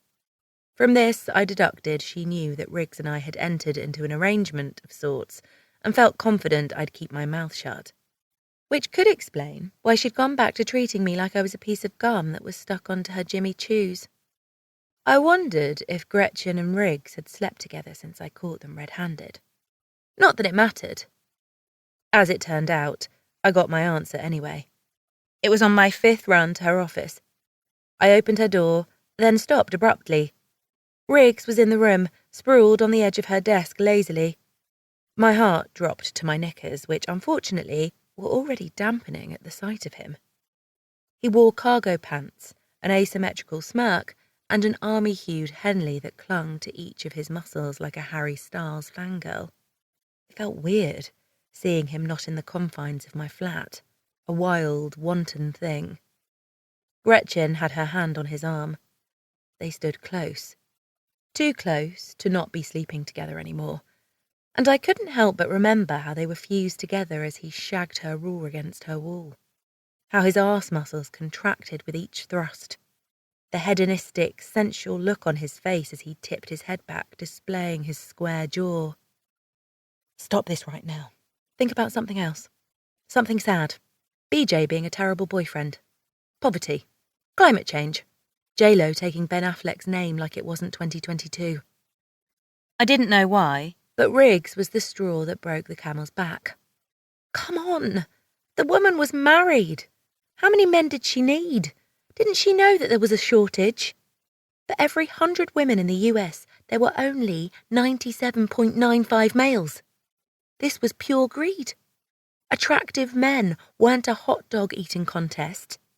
You didn't have to shove as many as you could fit into your mouth to win a trophy. Plus, I thought irrationally, he was my future husband. Ugh, Duffy. Gretchen didn't bother stepping away from Riggs, her tits plastered against his chest. Barging in without knocking again. Don't you ever learn? Do not kill your boss, Daphne Markham. You are not meant for a life in prison. Sorry, I mumbled, gathering more chocolate and flowers in my hands. I kept my head down, refusing to make eye contact with Riggs. Didn't realize you had company. Knock, Duffy, knock. It'll do you wonders. Gretchen flipped her blonde hair patronizingly before dragging her manicured fingernails down Riggs's chest. I'm all packed up and ready to leave. You coming to my place? A box of chocolate fell from the mountain in my hands. I picked it up, flustered, letting out a pathetic whimper. I hated that he was seeing me like this. He clamped her wrist and removed it from his chest. Rain check. I gotta check out some new photography equipment in Brooklyn. I'll come with. She grabbed her purse, rummaging through it to disguise her embarrassment at his blatant rejection. I don't have to head back home until later tonight. No need. I'm meeting Christian afterward. You're choosing your boring married friend over me? She asked incredulously. That he's boring is unfortunate, but I like his wife more than you, so... Ouch. Gretchen obviously didn't like his brush-off and decided to direct her wrath at me. Oh, you're still here. She scrunched her nose. Well, don't just stand there. Your last shift isn't over yet. Offer my guest a drink. She motioned to Riggs. God, I hated her.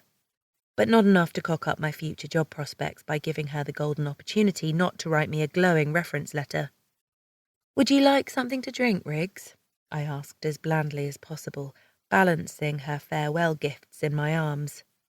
It's Mr. Bates. To you? Gretchen rested her chin on her knuckles demurely. Now's a good time to remember we're just doing you a favor. It's not like he... I've never seen a female pissing contest before, but I have to say I'm not a huge fan, Riggs interrupted, throwing Gretchen a put-off look. Anyway, I just came to say goodbye before you fly to D.C. Hey, Poppins, need me to pick something up for dinner? He threw me one of his sultry glances. Or maybe it was just his default sexiness. His existence alone probably encouraged ovulation. Goodbye was probably code for loads of sex. Well, they could have sex until their genitals fell off and their crotches had carpet bands. I didn't care as long as it wasn't under my roof. I'm fine, I bit out to Riggs. I'll let you two... Goodbye, privately. I removed myself from the premises as quickly as humanly possible. I was marching to the elevator when I realised I'd forgotten my employee card on Gretchen's desk. Though seeing those two again was the last thing I wanted, I couldn't walk in and out of the building freely without it. With a groan, I made a U-turn. The door to her office was slightly ajar, just enough for their conversation to drift to the hallway and into my ears. No one even gave her a card, Riggs. I always knew she was stuck up, but wow, the girl is unlikable. My heart fell to the pit of my stomach like a 10-ton stone. They were talking about me. Agony ripped through my chest, which I couldn't make sense of because none of this came as a surprise. I knew what people thought of me. That I was a slow-burn gold digger, an overachieving she-wolf. No one had ever bothered to ask why I was the way I was. People just wrote me off, put me in the stereotypical box and shelved me in the do not befriend category. Riggs answered in a deep, low tone, but I couldn't decipher his words. Gretchen sighed in response. All I'm saying is, make sure you don't get too involved with her. She's so daunting. I dug my teeth into my lower lip until it bled. And, between you and me, Gretchen dropped her voice an octave, not the most trustworthy employee. There are a few designer items missing from my wardrobe. An electric shock of rage sizzled through my body. How dare she? I'd never stolen as much as a pencil from her desk. She'd trusted me with her apartment code, with her credit card, with her children. Did you get her anything? Riggs asked, ignoring the heavily implied theft claim. Me? The cow replied. Well, it's not like I had time between Lyric's birthday and the move to D.C. And besides, she doesn't deserve it. There was a pregnant pause. Don't look at me like that. Might I remind you, she is blackmailing us. I decided, then and there, to do the first uncalculated thing in my life since I'd been born. I burst straight into her office, not bothering to close the door behind me. I dumped her gifts onto the floor, bowing deeply with a flourish. "Here, Your Majesty! Want to know why nobody gave me a card?" I shrieked, knowing full well I probably looked as sweaty and deranged as I felt. "Let me tell you why. Because of you, Gretchen. You made me the villain in this studio. True, I was never the most approachable human being to begin with, but you insisted I fire any assistant that was too tardy, too loud, too slow, too blonde, too much bloody competition." My voice shook, much like the rest of my body. Behind me, a cluster of WNT employees gathered, peeking curiously. I saw them through the glass walls bracketing Gretchen's office. "When you needed someone to be told off, you sent me to do it. When the stylist made you look like Big Bird, I was the one who had to write her a scolding review. Whenever you had an oopsie on air, you blamed it on me." I stubbed my chest with my finger. "I was the only executive assistant at WNT who never socialised with anyone else because you forbade it.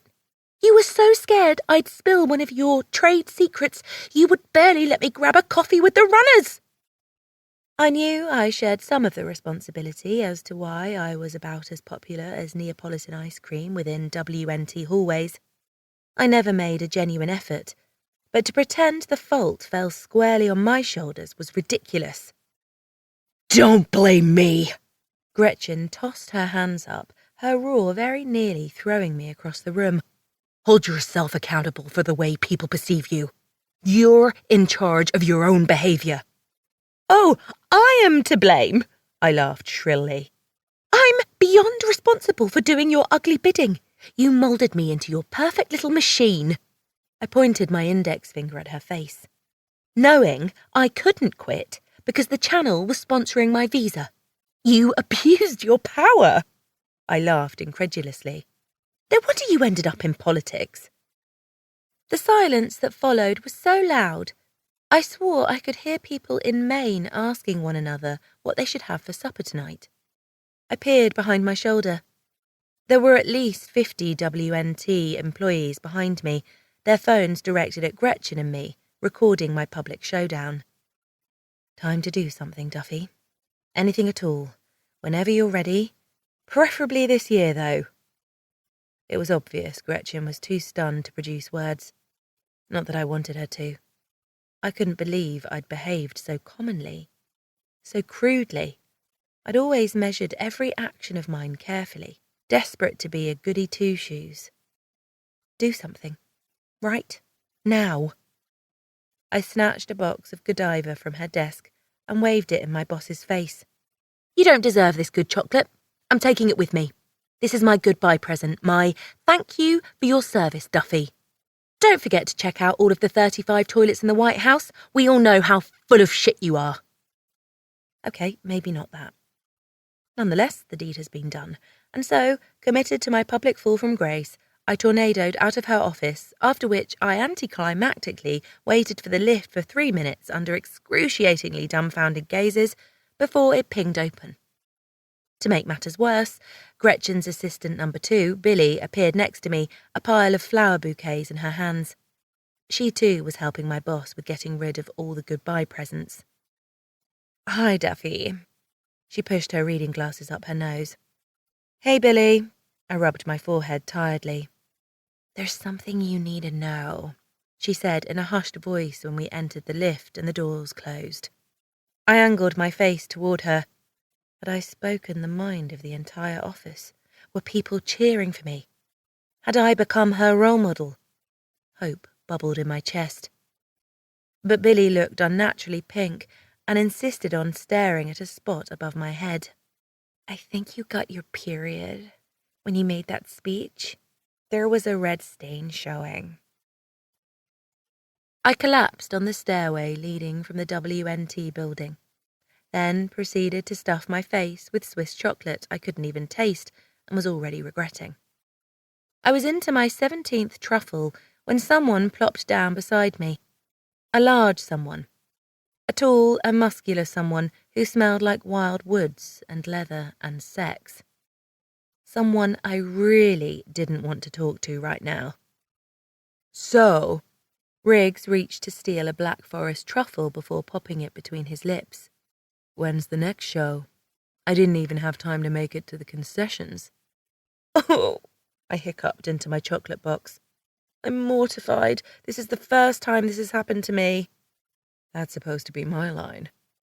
That's your pep talk. My head shot up. A sexual innuendo. Well, now that I know I am being graded for it. He took another truffle, sucking on the cherry jam topping. How about this? Tomorrow is another day. The best days of your life are still to come. There is no such thing as bad publicity. What doesn't kill you makes you stronger. Our biggest breakthroughs often come after the darkest times. How am I doing so far? I glared at him with open annoyance. You sound like my Pinterest inspiration board. He chuckled softly. You okay, Poppins? No. Clearly, I'm never going to be okay. Wasn't he there a second ago when I'd annihilated my entire reputation and career? I made a complete Egypt out of myself. I should just move back to England and change my identity. I covered my face with my hands. Yeah, that's not gonna fly. He ribbed me. You owe me a marriage. You'll have plenty of eligible women to choose from, I said, realizing I was probably right. He was handsome and worldly and oozed big dick energy. Not everyone wanted to marry a walking, talking wallet. But I don't want an eligible woman. I want an unhinged one who yells at her boss and laminates random documents and arranges her salad dressings by date, fat percentage, and list of ingredients. Well, excuse me for not wanting to eat my Greek salad with blue cheese dressing. Not all of us thrived in chaos. There's a fine line between insanity and genius, I reminded him primly. And you straddle it like a seasoned stripper. His aqua eyes sparkled with mischief. Everyone must think I'm mental. I felt my lips wobbling and knew I was close to tears. More than anything, I was gutted to be comforted by my boss's lover. No one promised me he wouldn't go straight to her afterward and tell her about this pathetic scene. And you care about what people think because... He elevated an eyebrow. Social standing equals power? Not giving a fuck about what people think equals power, he corrected me, tapping the tip of my nose as if I was an adorable fawn. And right now, you're choosing to be powerless. Change that, Poppins. I still want to run away and change my name. He stroked his chin. Would you consider Desiree? This was the second time he'd brought up this name. Why on earth would I... Got your name wrong accidentally in front of my boss? You cad, I gasped. We've been living together for... Relax, it was before we moved in together. He waved a flippant hand. It's all different now. I know everything about you. You do not? Try me. Normally, I'd pass, but my other option was sobbing into a box of chocolate on the stairway of my previous workplace, and I was eager to cap my embarrassment quota for the decade. What's my full name? I quipped. Daphne Helen Marie Markham. Okay, that's on my gym membership on the fridge. Favourite biscuits? Digestives. That was easy, though. They were the only kind I kept in the flat. Wardrobe quirk. I wanted to see if he noticed I colour-coordinated my dresses with my purses. You never wear underwear, he grinned winningly. Which I approve of, by the way. Oi, of course I do. I slapped his thigh. Ouch. Was he made out of iron? Then how come they're never in the washing machine? I wash them by hand. They're delicate. I fisted a couple of truffles, then shoved them into my mouth and chewed. Just like you, he said sarcastically. By the way, your teeth are brown from the chocolate. I opened my mouth, spitting the half-chewed truffle back into the box, horrified. His jaw pulsed. You're doing this again? Doing what? Caring what people think? Would you please just stop? Stop what? Stop being funny and charming. So you find me funny and charming? That sultry zing in his eyes was back. You're trying to be, I amended, glad I'd run out of chocolate. A wave of queasiness washed through me. It's not working. I know your game. Riggs leaned on his elbows, smirking. I have a game now, do I? Please fill me in as to what it is. He was grating on my nerves, but at least we weren't talking about my public meltdown upstairs. I hoped I wasn't becoming a viral meme this very minute. British Karen lashes out at boss with a period stain on her bum. This made Elvis's dying on his toilet seat look like a graceful departure. You love female attention. You don't care how or where you get it, or who you destroy in the process. I crossed my arms. People sidestepped us on the stairs. It was time to evacuate. I rose up and dusted off my dress, too preoccupied to care that I was sporting a period stain. I wasn't even supposed to get my period until next week. BJ must have thrown me out of cycle with his traumatic news. I made my way to the subway, with Riggs tailing me. And what evidence do you have to support this claim? He probed, as I slam-dunked the empty Godiva box into a bin. You're having an affair with a married woman? I suppressed a burp. You're ruining a family? Don't tell me you grew sympathy for Gretchen Beatty in the last 10 minutes. He put a hand to his heart. Hardly. I tilted my chin up. But think about the children. I prefer not to. I have a strong aversion to them, generally speaking. Colour me shocked, I snorted, getting more riled up, although I noticed he stayed close behind me, hiding my period stain. I've never met a man quite so reckless. You're nearing 40 and don't even have a place. I could have a place, he said dryly, in a way that almost made me believe him. And a car and all those little insurances you have to pay monthly. I choose not to. Why? Freedom. Did you know the word mortgage means dead pledge in French? When you own something, it is bound to own you back. Maybe I'd like to be owned. Living like a wild weed without a place to call home seems like a miserable existence to me. Riggs followed me down the stairs to the subway, his movements panther-like, sleek, long, and graceful. He was drawing looks from women and men alike, and the sheer presence of him made me lose my balance. I was never in any danger of ruining Gretchen's marriage, he said finally. How come? I challenged, passing through the turnstile. He hopped over it after me. My future husband was a delinquent. Lovely. Because? He leaned against the wall on the subway platform casually, one leg propped up. It was already ruined when I entered the picture. Jason has been having an affair with Gretchen's sister for 10 years.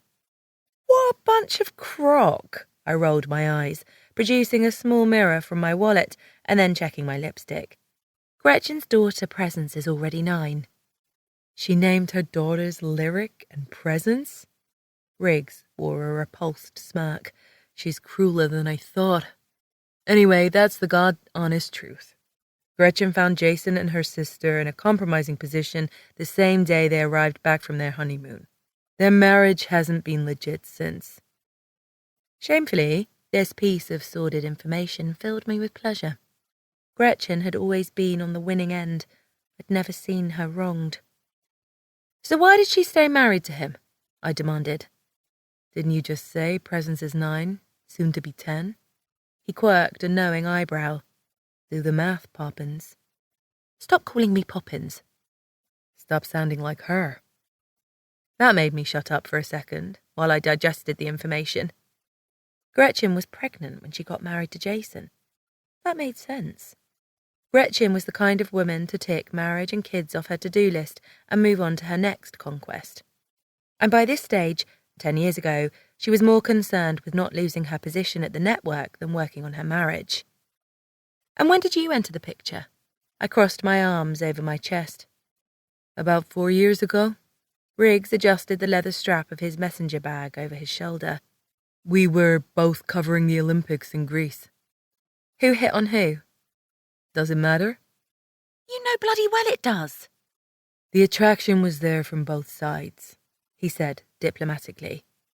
Who made the first move? I insisted, filled with fresh rage toward Gretchen for hitting on my fake fiancé. Me, Riggs said carelessly. Unconvincingly. What can I say? All that cardio made me want to have a workout myself. I didn't believe him. He was covering for Gretchen. I couldn't figure him out. He had the thoughtless, hedonistic air of a villain and the moral code of a hero. "Do you love her?" I narrowed my eyes, drowning in those ocean-hued marbles of his. He threw his head back and laughed heartily. "Love is not an emotion I'm capable of, so don't worry about your future husband pining after another." The train arrived at the platform, and Riggs and I both slipped inside. Since it was crowded with rush hour folks, we had to squish together against a plastic partition, with Riggs towering over me. His chest was flush against mine. He smelled outdoorsy and fresh. "Even if Jason and Gretchen aren't legit," I said, air-quoting the word as I grabbed one of the straps, "what you two are doing is immoral." "Why?" Riggs spoke to the crown of my head, his warm cinnamon breath fanning my hair. "What kind of double standard is that? Men are expected to be forgiven and excused for cheating on women all the time, while women have to take the moral highway. Is this the deal you want to take?" My face twisted in revulsion. "Just because Jason is an arsehole doesn't mean Gretchen should be one too," Riggs finished for me, arching an eyebrow. She responded to his indiscretions in kind. "An eye for an eye, an orgasm for an orgasm." Quite sure that's not how they phrase it in the Bible. "Did you read the new edition?" he challenged, a teasing smirk gracing his mouth. "Much more explicit. I highly recommend." "I don't care about Jason, you wanker, but I'd love it if you could stop screwing my office bully." Swallowing hard, I changed the subject. "This is not the way to Brooklyn." "Huh?" he asked, his attention already drifting to the phone in his hand. "You said you're heading to Brooklyn. You should get off and take the A or C line." "Don't worry about it." He reached over to tuck a wisp of hair behind my ear. My breath hitched. It was the first time he'd touched me intentionally. Thankfully, I didn't crumble into rubbles of hormones. "Brooklyn was never in my plans tonight." "So why did you lie?" "Because Gretchen wasn't either." I masked my relief with a headshake. "It is unlike you to pass on an opportunity to have sex." He frowned. "Who said I'm passing on sex? My friend Ingrid is in town from Denmark." I felt like he'd stabbed my chest with an icicle. Must have been my longing for BJ. Which reminded me, perhaps I was foolish to sit around and wait for him. It would be a good idea to start exploring other opportunities. I patted Riggs's chest with a salacious smile. "Good for you, my primal basic fiancé." "Aha, she's sarcastic now." He smirked again. At least one of us found our banter pleasurable. "What did I do now to upset your delicate notions?" "You couldn't upset me if you tried," I lied. "Spit it out, Poppins." "You haven't even given me an engagement ring." "Madame, what are you on about, and who gave you the authority to say such a thing?" I already knew I wasn't in full control of my motor mouth when he was around, but this was scandalous. "A fake engagement ring?" He tucked his finger into the loop of his belt. "Obviously." I had officially lost my mind. I very much doubted it was on the same continent as me this point. "What do you need a ring for?" His tone was nonchalant, but he gave me that look again, like he was worried for my sanity. That made both of us. "To authenticate our engagement, of course. Why else?" I rolled my eyes. "A diamond ring is the blue check mark of nuptials. It is utterly unskippable." "Blue check marks are a terrible invention. They solidify the false narrative that famous people are more important." "Thanks for the TED Talk, Riggs, but the immigration officer would hardly care what you have to say about modern-day society," I replied tersely. "We need to look convincing, and I can't be the one to buy myself a ring because my taste is too highbrow for someone like you to choose it. It must look authentic." "You're so lovable. It's beyond me why you haven't won Miss Popularity at the office." "That was because of your girlfriend," I said. "Is she also the reason why Cocksucker ran for the hills? Sorry, highest mountain on planet Earth?" "I can't believe you went there." I reared my head back, staring at him wildly. "I can't believe he went all the way to Kathmandu to avoid asking you to marry him." I was about to bite out something snarky back when nausea clawed at my throat. Must have been the £7 chocolate assortment I'd decided to propel down my gob. Bugger! I didn't want to throw up somewhere public, and on a ludicrously attractive man, no less. So help a tasteless guy out. What kind of ring would you like? Riggs ignored a woman who accidentally threw herself at him when the train stopped, giggling an apology. Just go with your natural instincts, I mumbled. My mouth felt like it was full of wool. BJ always said he wanted to get me a Marquis diamond engagement ring. You mean cocksucker the mouth breather? My head snapped up. How did you... He's not a mouth breather. I bet his breath smells like a wet dog. He grinned down at me, obviously getting off on my anger. I'm not even going to dignify that with an answer. Though, just for the record, BJ's breath was absolutely fine. Possibly because I always snuck packs of mints into his wallet, but still. Poppins. What? Was I actually answering to his nickname now? You're green. I pursed my lips, holding back from puking. You're not about to vomit, are you? His forehead creased. The desire to shake my head was strong, but I knew any movement would inspire me to throw up, so I didn't answer. Didn't move, didn't breathe. Riggs flipped his bag open, angled it between us, and pulled out a Polaroid camera and a phone. You're not going to make it to a public restroom. Throw up into this. My eyes flared. Was he mental? He let loose a groan. You can't keep it in. The next stop is a few minutes away. I shook my head no. Huge mistake. My nausea intensified. He pried the jaws of his bag open wider. Just do it in here before you throw up on someone's shoes. I really don't feel like getting into a fistfight because my fiancé can't control herself around truffles. Stop it. I had a day, I muttered around the bile assembling in my mouth. Yeah. Riggs began gathering my hair from my face expertly. He was surprisingly kind. Fatherly, even. Which was ironic, considering he didn't want kids. Trust me, half of New York's corporate media was there to witness it. I'm not throwing up into your messenger bag, I maintained, even as cold sweat broke through my skin and I became lightheaded. It's not ladylike. Ladylike left the station when you tramped around the streets of Manhattan with a period stain the shape of West Virginia on your ass. I pinched his bicep, outraged. That you'd ever even mention this to me in public. He laughed brusquely. Now that I've pissed you off, could you please do the world a favor and just throw up in my bag already? Well, he did deserve it. That was when I keeled over and vomited into Riggs's bag while he held my hair in his fist. I didn't stop until it was completely full. My forehead collapsed on his chest. He stroked my head the entire time, his pecs shaking with laughter. All in all, it was the most romantic thing anyone had ever done for me. Chapter 12. Riggs. Emmett. Alaska looks mighty nice this time of year. Perfect temperature. Riggs. I'll buy you a one-way ticket. Emmett. Are you ever going to tell me what your problem with the place is? Riggs. No. Emmett. Am I getting a wedding invite? Riggs. Also, no. Emmett.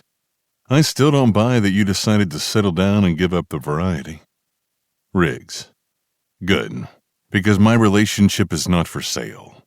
Get your utensils out, buddy. You're about to get a big piece of humble pie. Talk me through the logic of buying your fake fiancé a real diamond again? Arson snapped his fingers when we were at a jewelry store. It had been a week since Poppins and I had the ring conversation. My best friend waltzed around the white marbled space, squinting at diamond bracelets and emerald necklaces. She's so uptight she might get a heart attack if someone notices she's wearing a fake. I drummed on the glass counter irritably, waiting for the salesman to return with some samples. And you care about her getting a heart attack because... Christian cocked his head sideways, wrinkling his forehead. She's unemployed and uninsured. Her hospitalization alone would cost more than an entire wedding. I scanned my phone, scrolling through messages. "Look at you, you hopeless romantic," Christian tutted sardonically. "Is it possible that you like her just a teeny tiny bit?" "You've met her." I shot him a bewildered look. "Does she seem like my type?" "Your type is anyone with a pulse, no matter how faint and shallow. So the answer is yes," Arson deadpanned. Putting aside the fact that she vomited into my bag, blackmailed me into marriage, and referred to me as the village idiot at least twice a day, Duffy also had a quasi-boyfriend. I didn't dislike her, but I sure wasn't her #1 fan. More than anything, she possessed the one trait I despised about people the most. She was money-hungry. "She's gorgeous," I admitted gruffly, "but would also marry a convicted child murderer if he had his own yacht. She's the definition of a gold digger." "And you play the poor Oliver Twist," Arson finished, fingering an expensive pair of earrings for consideration for his wife. "Which means there's no risk of her falling for you. Not that there would be if she knew you were a billionaire. You have fewer boyfriend qualities than a bottle of Flonase." Ever since Arson fell in love and decided to marry the widow of his girlfriend's side piece, he'd fancied himself the 21st century's answer to Romeo. Thanks for the unasked-for opinion. I'll be sure to ignore it. I parked my elbows on the counter. The salesman came back with an array of engagement rings arranged on a white satin pillow. "There you are, sir. Please let me know if you have any questions." I did have a question. What the fuck am I doing? I still couldn't believe I was getting married. "Looks like you're a little overwhelmed."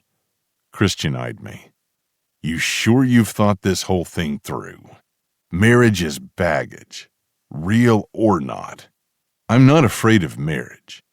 I began plucking up the engagement rings one by one and examining them.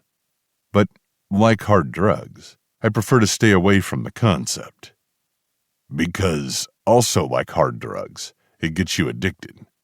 Christian pointed at a silver ring with a cushioned diamond. I needed to find something not excruciatingly expensive. Didn't want to blow my cover as a billionaire to a woman who would marry a no-show mouth breather with an oral sex name just so she could afford to shop on Fifth Avenue. Arson pushed his face into the pillow of rings with a scowl. "Which one screams Daphne Markham to you?" "Dunno." I skimmed through all of them. "Is there anything that looks like it would look good on a 30-year-old divorcee with 2 children and a timeshare in Aspen Highlands?" Arson chuckled. "Aren't you a lucky bastard?" I knew she wanted something mouth-wateringly gauche, with a diamond the size of her head. But I also knew she'd tell immediately if I got her something expensive, and I wasn't in a hurry to please her. She'd probably hate an heirloom ring. I scrubbed the stubble on my chin. I pushed the pillow with the rings toward the salesperson. "Which means that's exactly what she's going to get." "An heirloom?" Christian glowered at me. "You need a family to have heirloom pieces? Your ass is lonelier than a brain cell in Congress." "Thanks for the reminder." Arson clapped my shoulder. "Where there's a will, there's a way." "Are we going to rob a nice elderly lady?" Christian inquired calmly. "Because that's the only way he is getting this woman a family heirloom." "Granny needn't worry." Arson turned around, heading for the glass door. "We're going to a place where you sell your soul for a few bucks." "Wall Street?" Christian and I both followed him reluctantly. Arson laughed, already hailing a taxi. "Pawn shop hopping."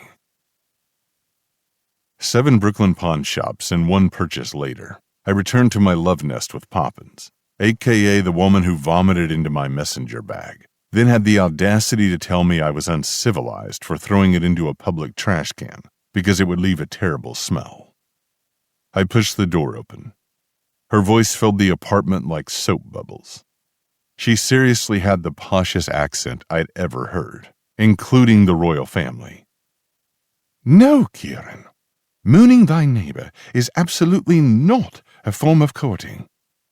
"Why?" I heard a male voice rising from the speakerphone in the kitchenette. Because it's harassment, isn't it? Duffy leaned against the counter, sipping lemon water. She hadn't noticed me yet. Besides, she won't fancy you for it. Why not? Kieran demanded. I have a great sense of humor, and an even greater arse. Wait. That was Kieran, her twin brother. Why did he sound like Michael Caine?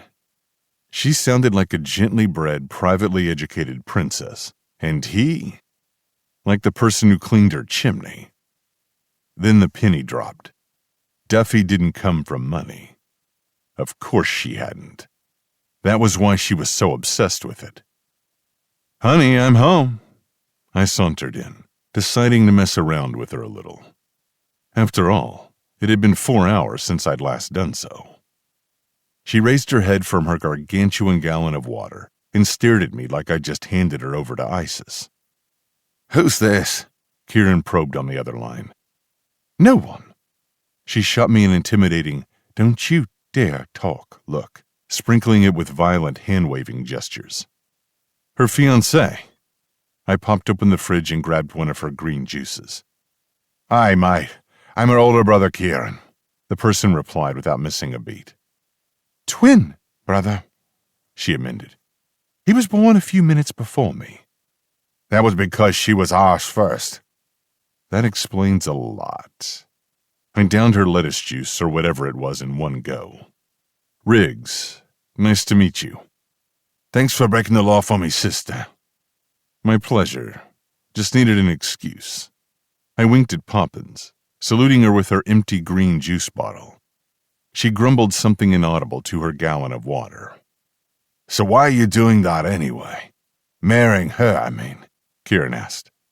Insanity? Boredom? Are you a Minga? I let out a raucous laugh. Hard to believe these two shared a womb.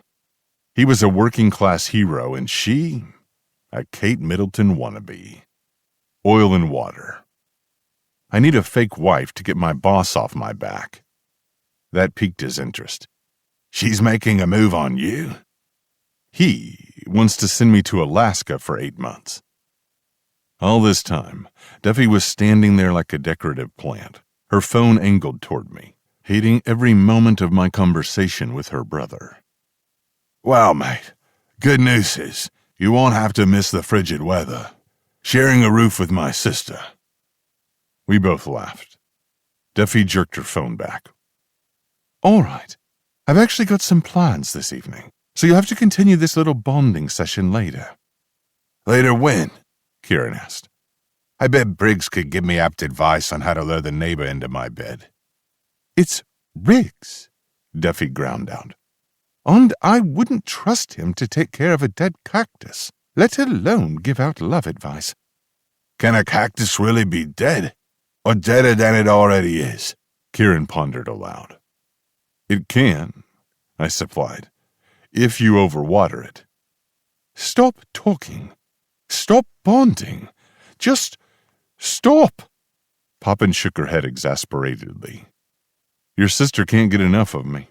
I slapped the towel Duffy had allotted to me over my shoulder, sauntering to the bathroom. Anyway, I'll have her text you my number. We'll figure it out. Hot neighbor will be rolling in your sheets in no time. Cheers, mate. After a quick shower, I strolled back into the living room and noticed Duffy was all dolled up. She wore one of her Duchess of Boredomville dresses, and her hair was plaited. It was unfortunate that the more proper she tried to look, the more sexy librarian fantasies sprang into my mind. Poppins didn't only look like a naughty nun, she also looked mighty guilty. What's up? Nothing. She avoided eye contact, securing her earrings in front of a small hallway mirror. I hoped she didn't barf into any more of my stuff. That was one quirk too far for me. What's with the face? I stomped in front of her, shirtless, running the towel over my hair.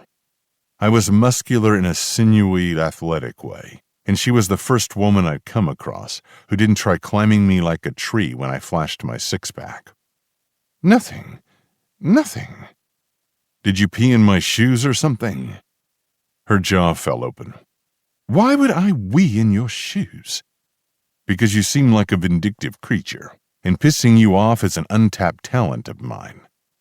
I can't believe you're pushing 40. She massaged her temples. No, I didn't wee in your shoes.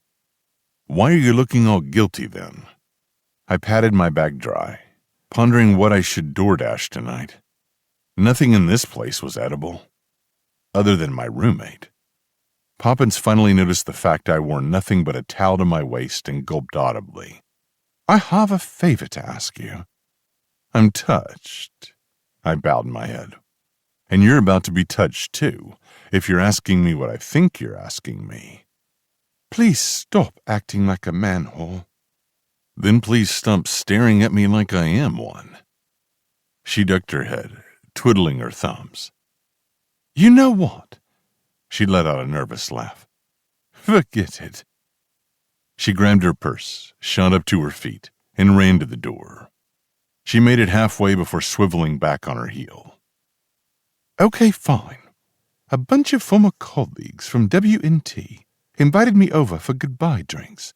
I was wondering if you wanted to be my date.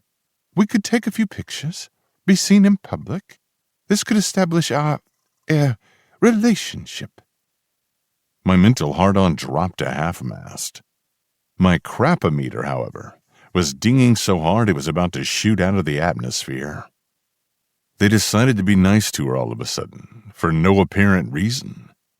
Unfucking likely. Your date, I repeated dully. I was still hoping there'd be nakedness involved when she asked for a favor. Fake date, she corrected with a prim nod. This was a good time to remind her that these people had seen me with Gretchen and may have some questions, the primary one being, what the fuck?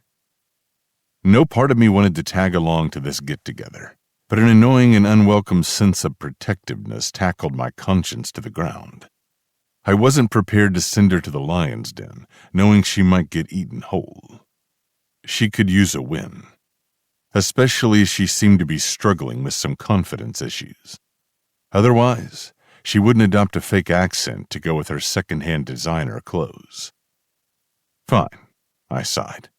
But don't forget to take pictures and file them. I'm not gonna suffer through these hipster assholes in vain. Oh, Riggs, thank you.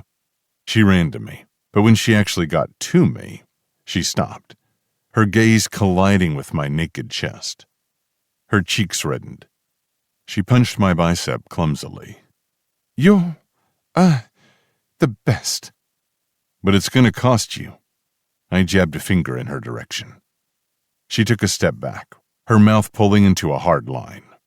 If you think I'm going to hand out sexual favors every time you... I'm not that desperate, and you're not that hot. I made a cross sign with my hands, lying blatantly. She was all 7 deadly sins combined, once you fished her out of those Elizabeth Bennet dresses. I mean, you literally have to pay. I'm broke, remember? Her face relaxed. Right, yeah. I'll buy you a pint or two, sure. Food, too. Don't push it, boy toy. Man, she was going to blow a gasket when she realized I was going to order appetizers, too. An hour later, we were at a swanky restaurant on the Upper East Side. Duffy introduced me to her former colleagues, Sadie, Warren, Dalton, and Amber. I immediately forgot who was who, refusing to waste any memory space on these professional pretenders. The men wore the uniform of smart pants and rolled-up dress shirts. The women looked like they were auditioning for a Netflix real estate show. A cross between the vulgarly rich and sex workers. It was obvious from the get-go they just wanted to see where Duffy had landed, post-meltdown. They expected a broken mess a week after her train wreck departure. Our table ordered appetizers and bottles of wine. Duffy sipped on a glass demurely. Thanks for including me, she murmured into her wine. The only reason she came was to establish a history with me. I appreciated a good hustler when I met one. The pleasure is ours, girl. One of the women threw her friend when is she going to break down in tears look. Her cleavage was so generous, it made Bill Gates look like a cheapskate. We were actually super impressed with how you handled Gretchen the other day. Yeah, she had it coming. One of the men nodded, nibbling on his antipasto bruschetta. I mean, the woman had some nerve, accusing you of stealing her garments. You're not even the same size. She gained so much weight this year. One of the women stabbed at her cocktail's ice cubes with her straw, leaning forward. Is it true, by the way? Is she a size 6 now? One of her stylists told me she could barely squeeze her into a size 4 pencil skirt the other day. Keto my ass. This woman eats carbs, probably every day. Poppins frowned. Gretchen's problem was never the size of her body. It was always the size of her gob. No complaints here, but I had a different experience with Gretchen's oral skills. So, are you going to sue her or something? One of the talking heads wondered. This was officially the Mean Girls Olympics. No. Duffy reached to smooth out her folded napkin on the table.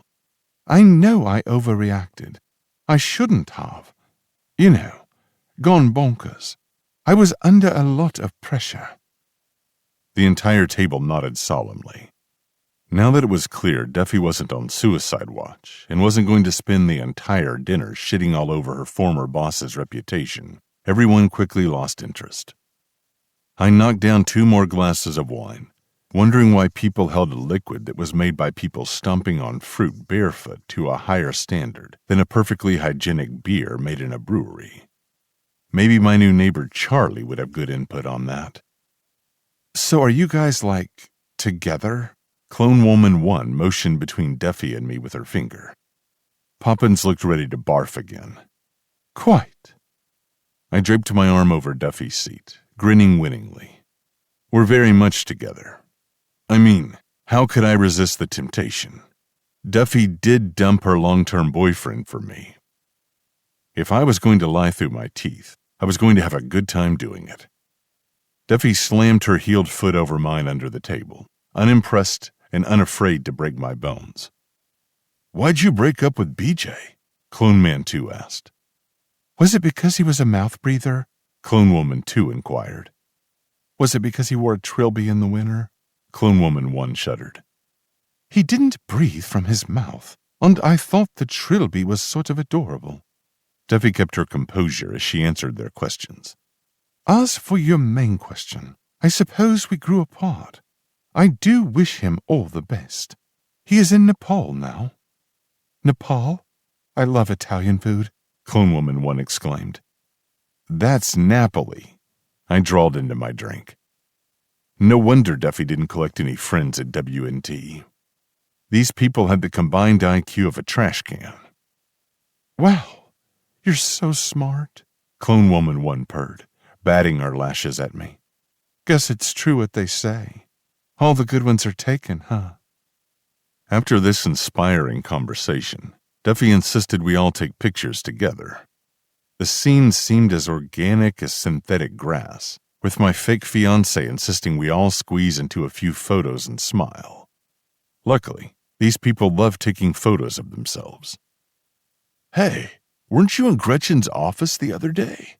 Clone Man 2 snapped his fingers, pointing at me. Shit, it's you. I'd recognize those forearms anywhere. And just like that, in a crapalicious turn of events, our cover was blown. Instinctively, Duffy slipped her hand under the table and squeezed my fingers. Her palm was small, hot, and sweaty. I felt a smidge of solidarity toward her, enough to throw Gretchen under the bus. I mean, the woman did ask me to sacrifice my life and freedom and marry a complete stranger for her career's sake. That classified as her throwing me under a tank. Yeah, I slipped an oyster into my mouth. Came to give her a piece of my mind. Nobody treats my lady this way. You did? Clone Woman 2 fanned herself dreamily. Duffy had been hurt and upset over Gretchen's behavior, and I wasn't going to sit there and watch her take it. I used my arm on Duffy's armrest to stroke her hair. Amazingly, she didn't light my limbs on fire. Oh my God, she was such a nightmare to our Duffy. It was terrible to watch. Clone Woman 2 pouted. Then, without being prompted, she added, You know, word around town is that she's cheating on her husband. Duffy jerked in her seat with a gasp. I had to physically pull her down by the shoulder before she hit the ceiling. What? Who told you that? She asked in a high-pitched voice. Heard it in a bar class. Doubt anyone would put up with that woman unless he's legally obligated to. I chipped in. So true. Clone Woman 1 nodded. Ugh, Duffy, you have the best taste in men. Clone Woman 2 sighed. Okay then. Clone Man 1 glanced at his watch. Guess it's time to wrap it up. I have a 6 a.m. spin class tomorrow. With Julio? Clone Woman 2 cooed. Yes, he clapped. He is doing a new Madonna special. And this, ladies and gentlemen, was why I didn't stick around in New York City more than absolutely necessary. The amount of brain cells I lost just by sitting here listening to privileged, middle-class, overpaid pretenders was too damn high. Duffy, it was so good to see you. They all stood up, collecting their jackets and purses. Thanks so much for dinner. And it goes without saying, if you ever need anything, a recommendation letter, a reference, a good word, all you have to do is ask. Poppins and I were left there with these words of encouragement. And the check. Clone Woman 2 also slid her number into my hand. According to my non-binding arrangement with Duffy, I could call her. But somewhere in the back of my head, I'd already decided not to mess with anyone affiliated with my fake fiancé. She only had, 3-4 people in her life. It wasn't much of a sacrifice, and she didn't deserve to have another crappy partner, even if it was fake between us. Plus, somewhere in the back of my head, all the way in the storage room, I still thought there was a minor chance of us bumping uglies at some point, and messing around with an ex-colleague of hers would kill that chance with a blazing fire. These are the people who give us the news. I shot her a sidelong glance. I wouldn't touch them with a bag of Fritos. She closed her eyes and groaned. I can't believe they left me with the check. I can. They're assholes. You knew it was a bad idea, didn't you? She sucked in her breath. Why didn't you tell me? Experience breeds wisdom, Poppins. I shrugged indifferently. Scars are great reminders to avoid future mistakes. Do you think they know about you and Gretchen? She asked, as she flagged the waitress for the bill. Nah. I stood up, tapping my front pocket and stretching with the yawn. They'd have interrogated us to death. Be right back. Duty calls. You did not just say that. She speared me with a wrathful glare. Duty calls. Problem? I curved an eyebrow. Sometimes I think you insist on aggravating me. You really think highly of yourself, don't you? My secretly working-class fiancé. I slipped away to take care of the check. Then I returned, calmly tugged my fiancé by the arm and whispered in her ear, How fast can you run on these heels? Why? Her back stiffened. We're dining and dashing. No, we're not. But then I started running, and she had no choice but to follow me. After all, I did take her Kate Spade purse ransom. Chapter 13. Riggs. We took the subway back to her apartment. I sprang over the barriers again. After she stopped chastising and berating me about the unpaid check, she felt so charitable, she stopped at a Duane Reade and treated me to a few pairs of new socks, because mine, as she explained, had more holes than a plot in a porn. Have you ever even watched porn? I walked shoulder to shoulder with her across the platform now. I couldn't imagine the woman touching a penis. No, scratch that. I definitely could. Mine. Kneading, stroking, spitting, kissing. but I wouldn't have been surprised if she was still a virgin. I'm not going to answer that question. The air stood still, hot and humid, as summer soaked the walls of the subway. There were only a few people loitering on the platform. Just tell me you know babies don't get delivered by storks. A look of confusion marred her delicate face. I beg your pardon. I've just ordered one from the internet. The stork agency offered a great discount. I chuckled, pushing my fingers into her hair and messing it, just as an excuse to touch her. She wasn't so bad when she was being her true, undiluted self. If you ever want to watch porn, I have some recs, I offered. Color me surprised. We could do a fake movie date to go with our fake relationship. That's a real pass from me. She scrunched her nose. Is that because I'm poor? It's because I don't do one-night stands, especially with people I have to share a flat with for the unforeseeable future. Cocksucker must have been a shitty lover if she was so prickly about discussing sex. We were both grown-ups. Me, mostly chronologically, but still. The offer still stands, I said easily. Everyone should watch porn at least once in their lifetime. It's an experience. Right. So? She clamped her hands together, seemingly eager to change the subject. What are you going to do now that your boss thinks you're staying in New York for a while? Wanting to get rid of me already? The train approached the platform with a loud shriek.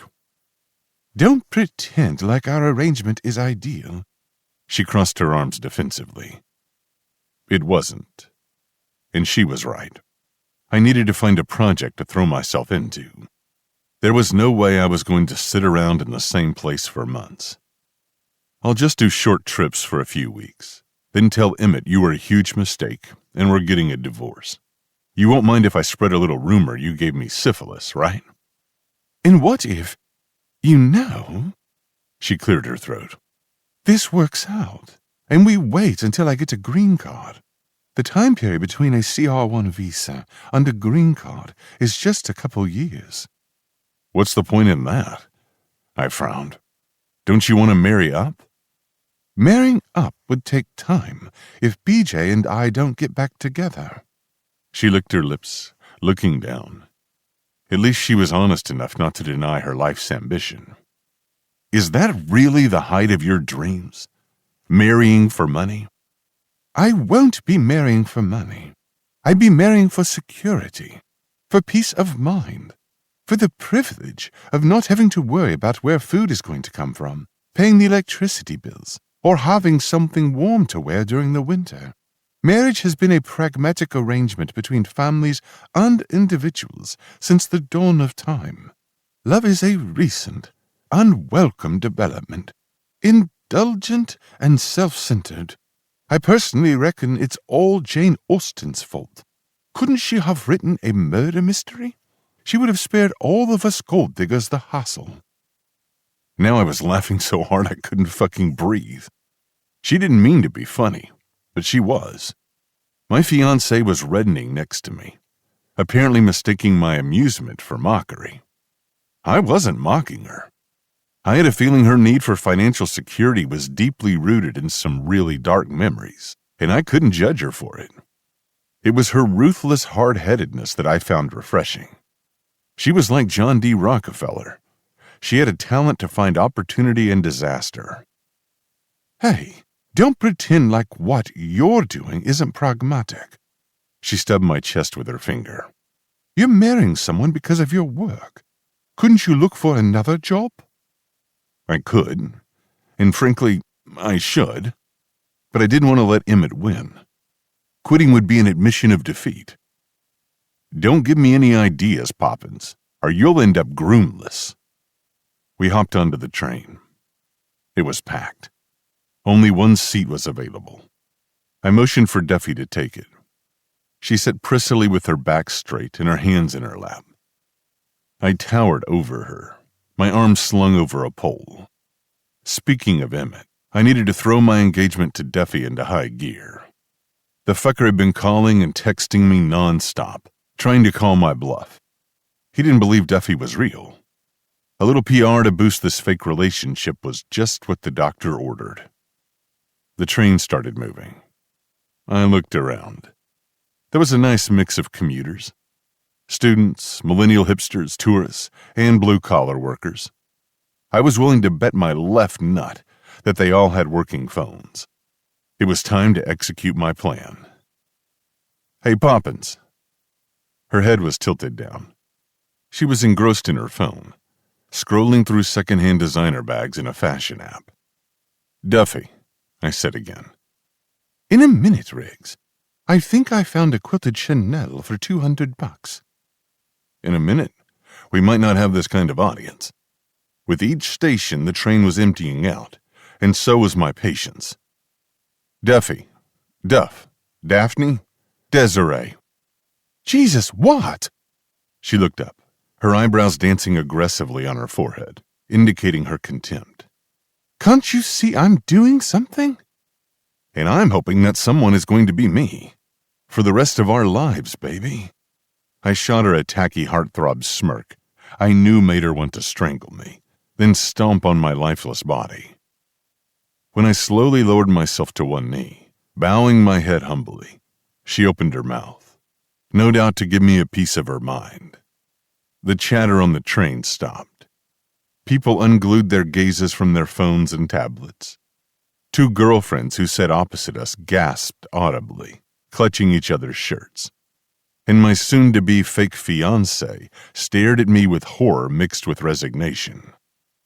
She wasn't a fan of public gestures. I wasn't a fan of losing. And Emmett wanted me to lose. Duffy cupped her hands over her mouth, more to stifle a curse than in shock. "Daphne, sweetheart, the love of my life. I can't imagine growing old without you." "You're already old," I could hear her sass in my mind. "You're my reason, my inspiration, my person. Most importantly, you're my one. From the moment I met you, it was unorthodox and weird, and I definitely didn't make the best first impression." I offered her a dimpled smirk as people in our periphery held their phones up in the air and recorded my proposal from every angle possible. But that just makes our kismet even more special. Our ability to love one another, flaws and all, for eternity and beyond. For the record, I pulled every word out of my ass on a whim. Of course, I Googled things to say when proposing while Poppins was buying me discounted socks, but I didn't expect the lies to fall so naturally from between my lips. "Oh my God!" a woman screeched behind my back. "Dreamboat alert," someone cooed. "Sign me up, Mr. Hottie." "Is that Chris Hemsworth?" "No, Chris doesn't have this bone structure and lips. I think I just manifested a Greek god." I dipped my head, pretending to be embarrassed by the attention. Maybe I was laying it on too thick, but it wasn't like I was shooting for an Oscar. "Daphne, would you do me the immense honor of being my wife? I promise to love and respect you, to give you everything your heart desires, to put your happiness before mine, and to give you the fairy tale you deserve." Duffy's face was blank and white with shock. She obviously welcomed my gesture just a little more than she would an intrusion of an entire army into her apartment.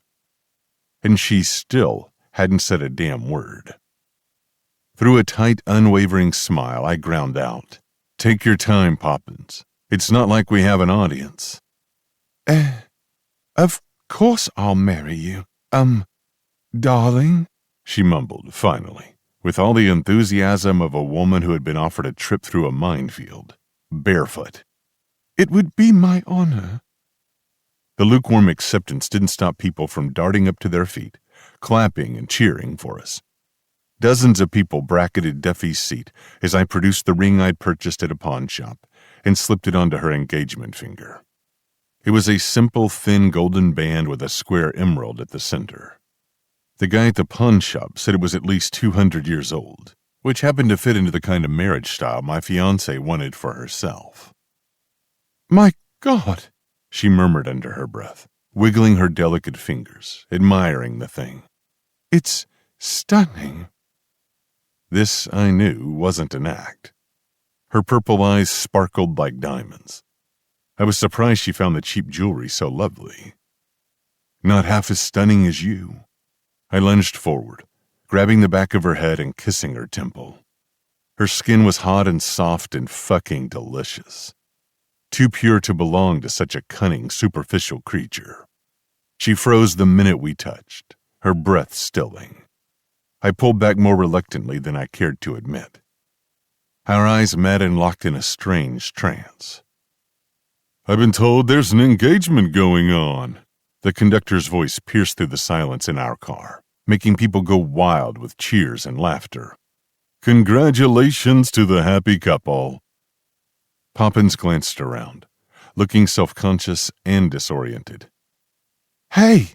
A woman dressed in a suit who angled her phone toward us shouted. "That was the best proposal I've ever seen. The least you can do is give your man a real kiss." "Kiss," the crowd began chanting. "Kiss, kiss, kiss, kiss." I peered down to catch Poppins' mien. She looked like she was about to faint. I widened my eyes and what I hoped conveyed, "You don't have to do this. We don't owe these people anything." But the truth was, it was going to look weird as hell if she didn't kiss me. "Kiss, kiss, kiss." "Hell, girl, if you don't kiss him, I will, and I'm not going to stop there," one commuter threatened with a giggle. Duffy looked around us in a daze. She was clearly overwhelmed. Sweat began coating her forehead. Suddenly I felt like a Class A shitbag for putting her through this. I knew she wasn't a public declarations kind of girl. Still, I'd done it for my own selfish reasons. "Sorry," I mouthed. I really was. Not enough to do it differently if I could. I'd grown too accustomed to putting myself above everyone else. But seeing her so miserable made my stomach feel like that time I got intense food poisoning in Spain. With her lips flattened in disgust, Duffy rose on her toes. Everything happened in slow-mo. She put her hand awkwardly on my chest, which flexed instinctively under her touch. That made her jolt back, which made me wrap my arms around her waist, making sure she didn't fall. She tilted her head up. Her eyes were full of misery and trepidation. She was also the loveliest fucking thing I'd ever seen in my entire life. Every landscape on planet Earth included. No mountain, no hill, no lake, no ocean even came in a close second. "You don't have to," I hissed. "Remember what we discussed. Don't give people power over you." I... "Want to kill me?" I offered, as the entire population of the car continued chanting for us to kiss. The voices somehow drowned us out in the private capsule we both seemed to share. Duffy moved her tongue around her mouth like it was numb. "I have stage fright." "Lucky we have a captive audience." "Kiss, kiss, kiss." "No, you don't understand. She took a ragged breath. "When I was little, I wasn't very popular at school. I went to a gifted public school on a full scholarship, while Kieran went to a normal school. I was the only poor kid there, and I was, well, very poor.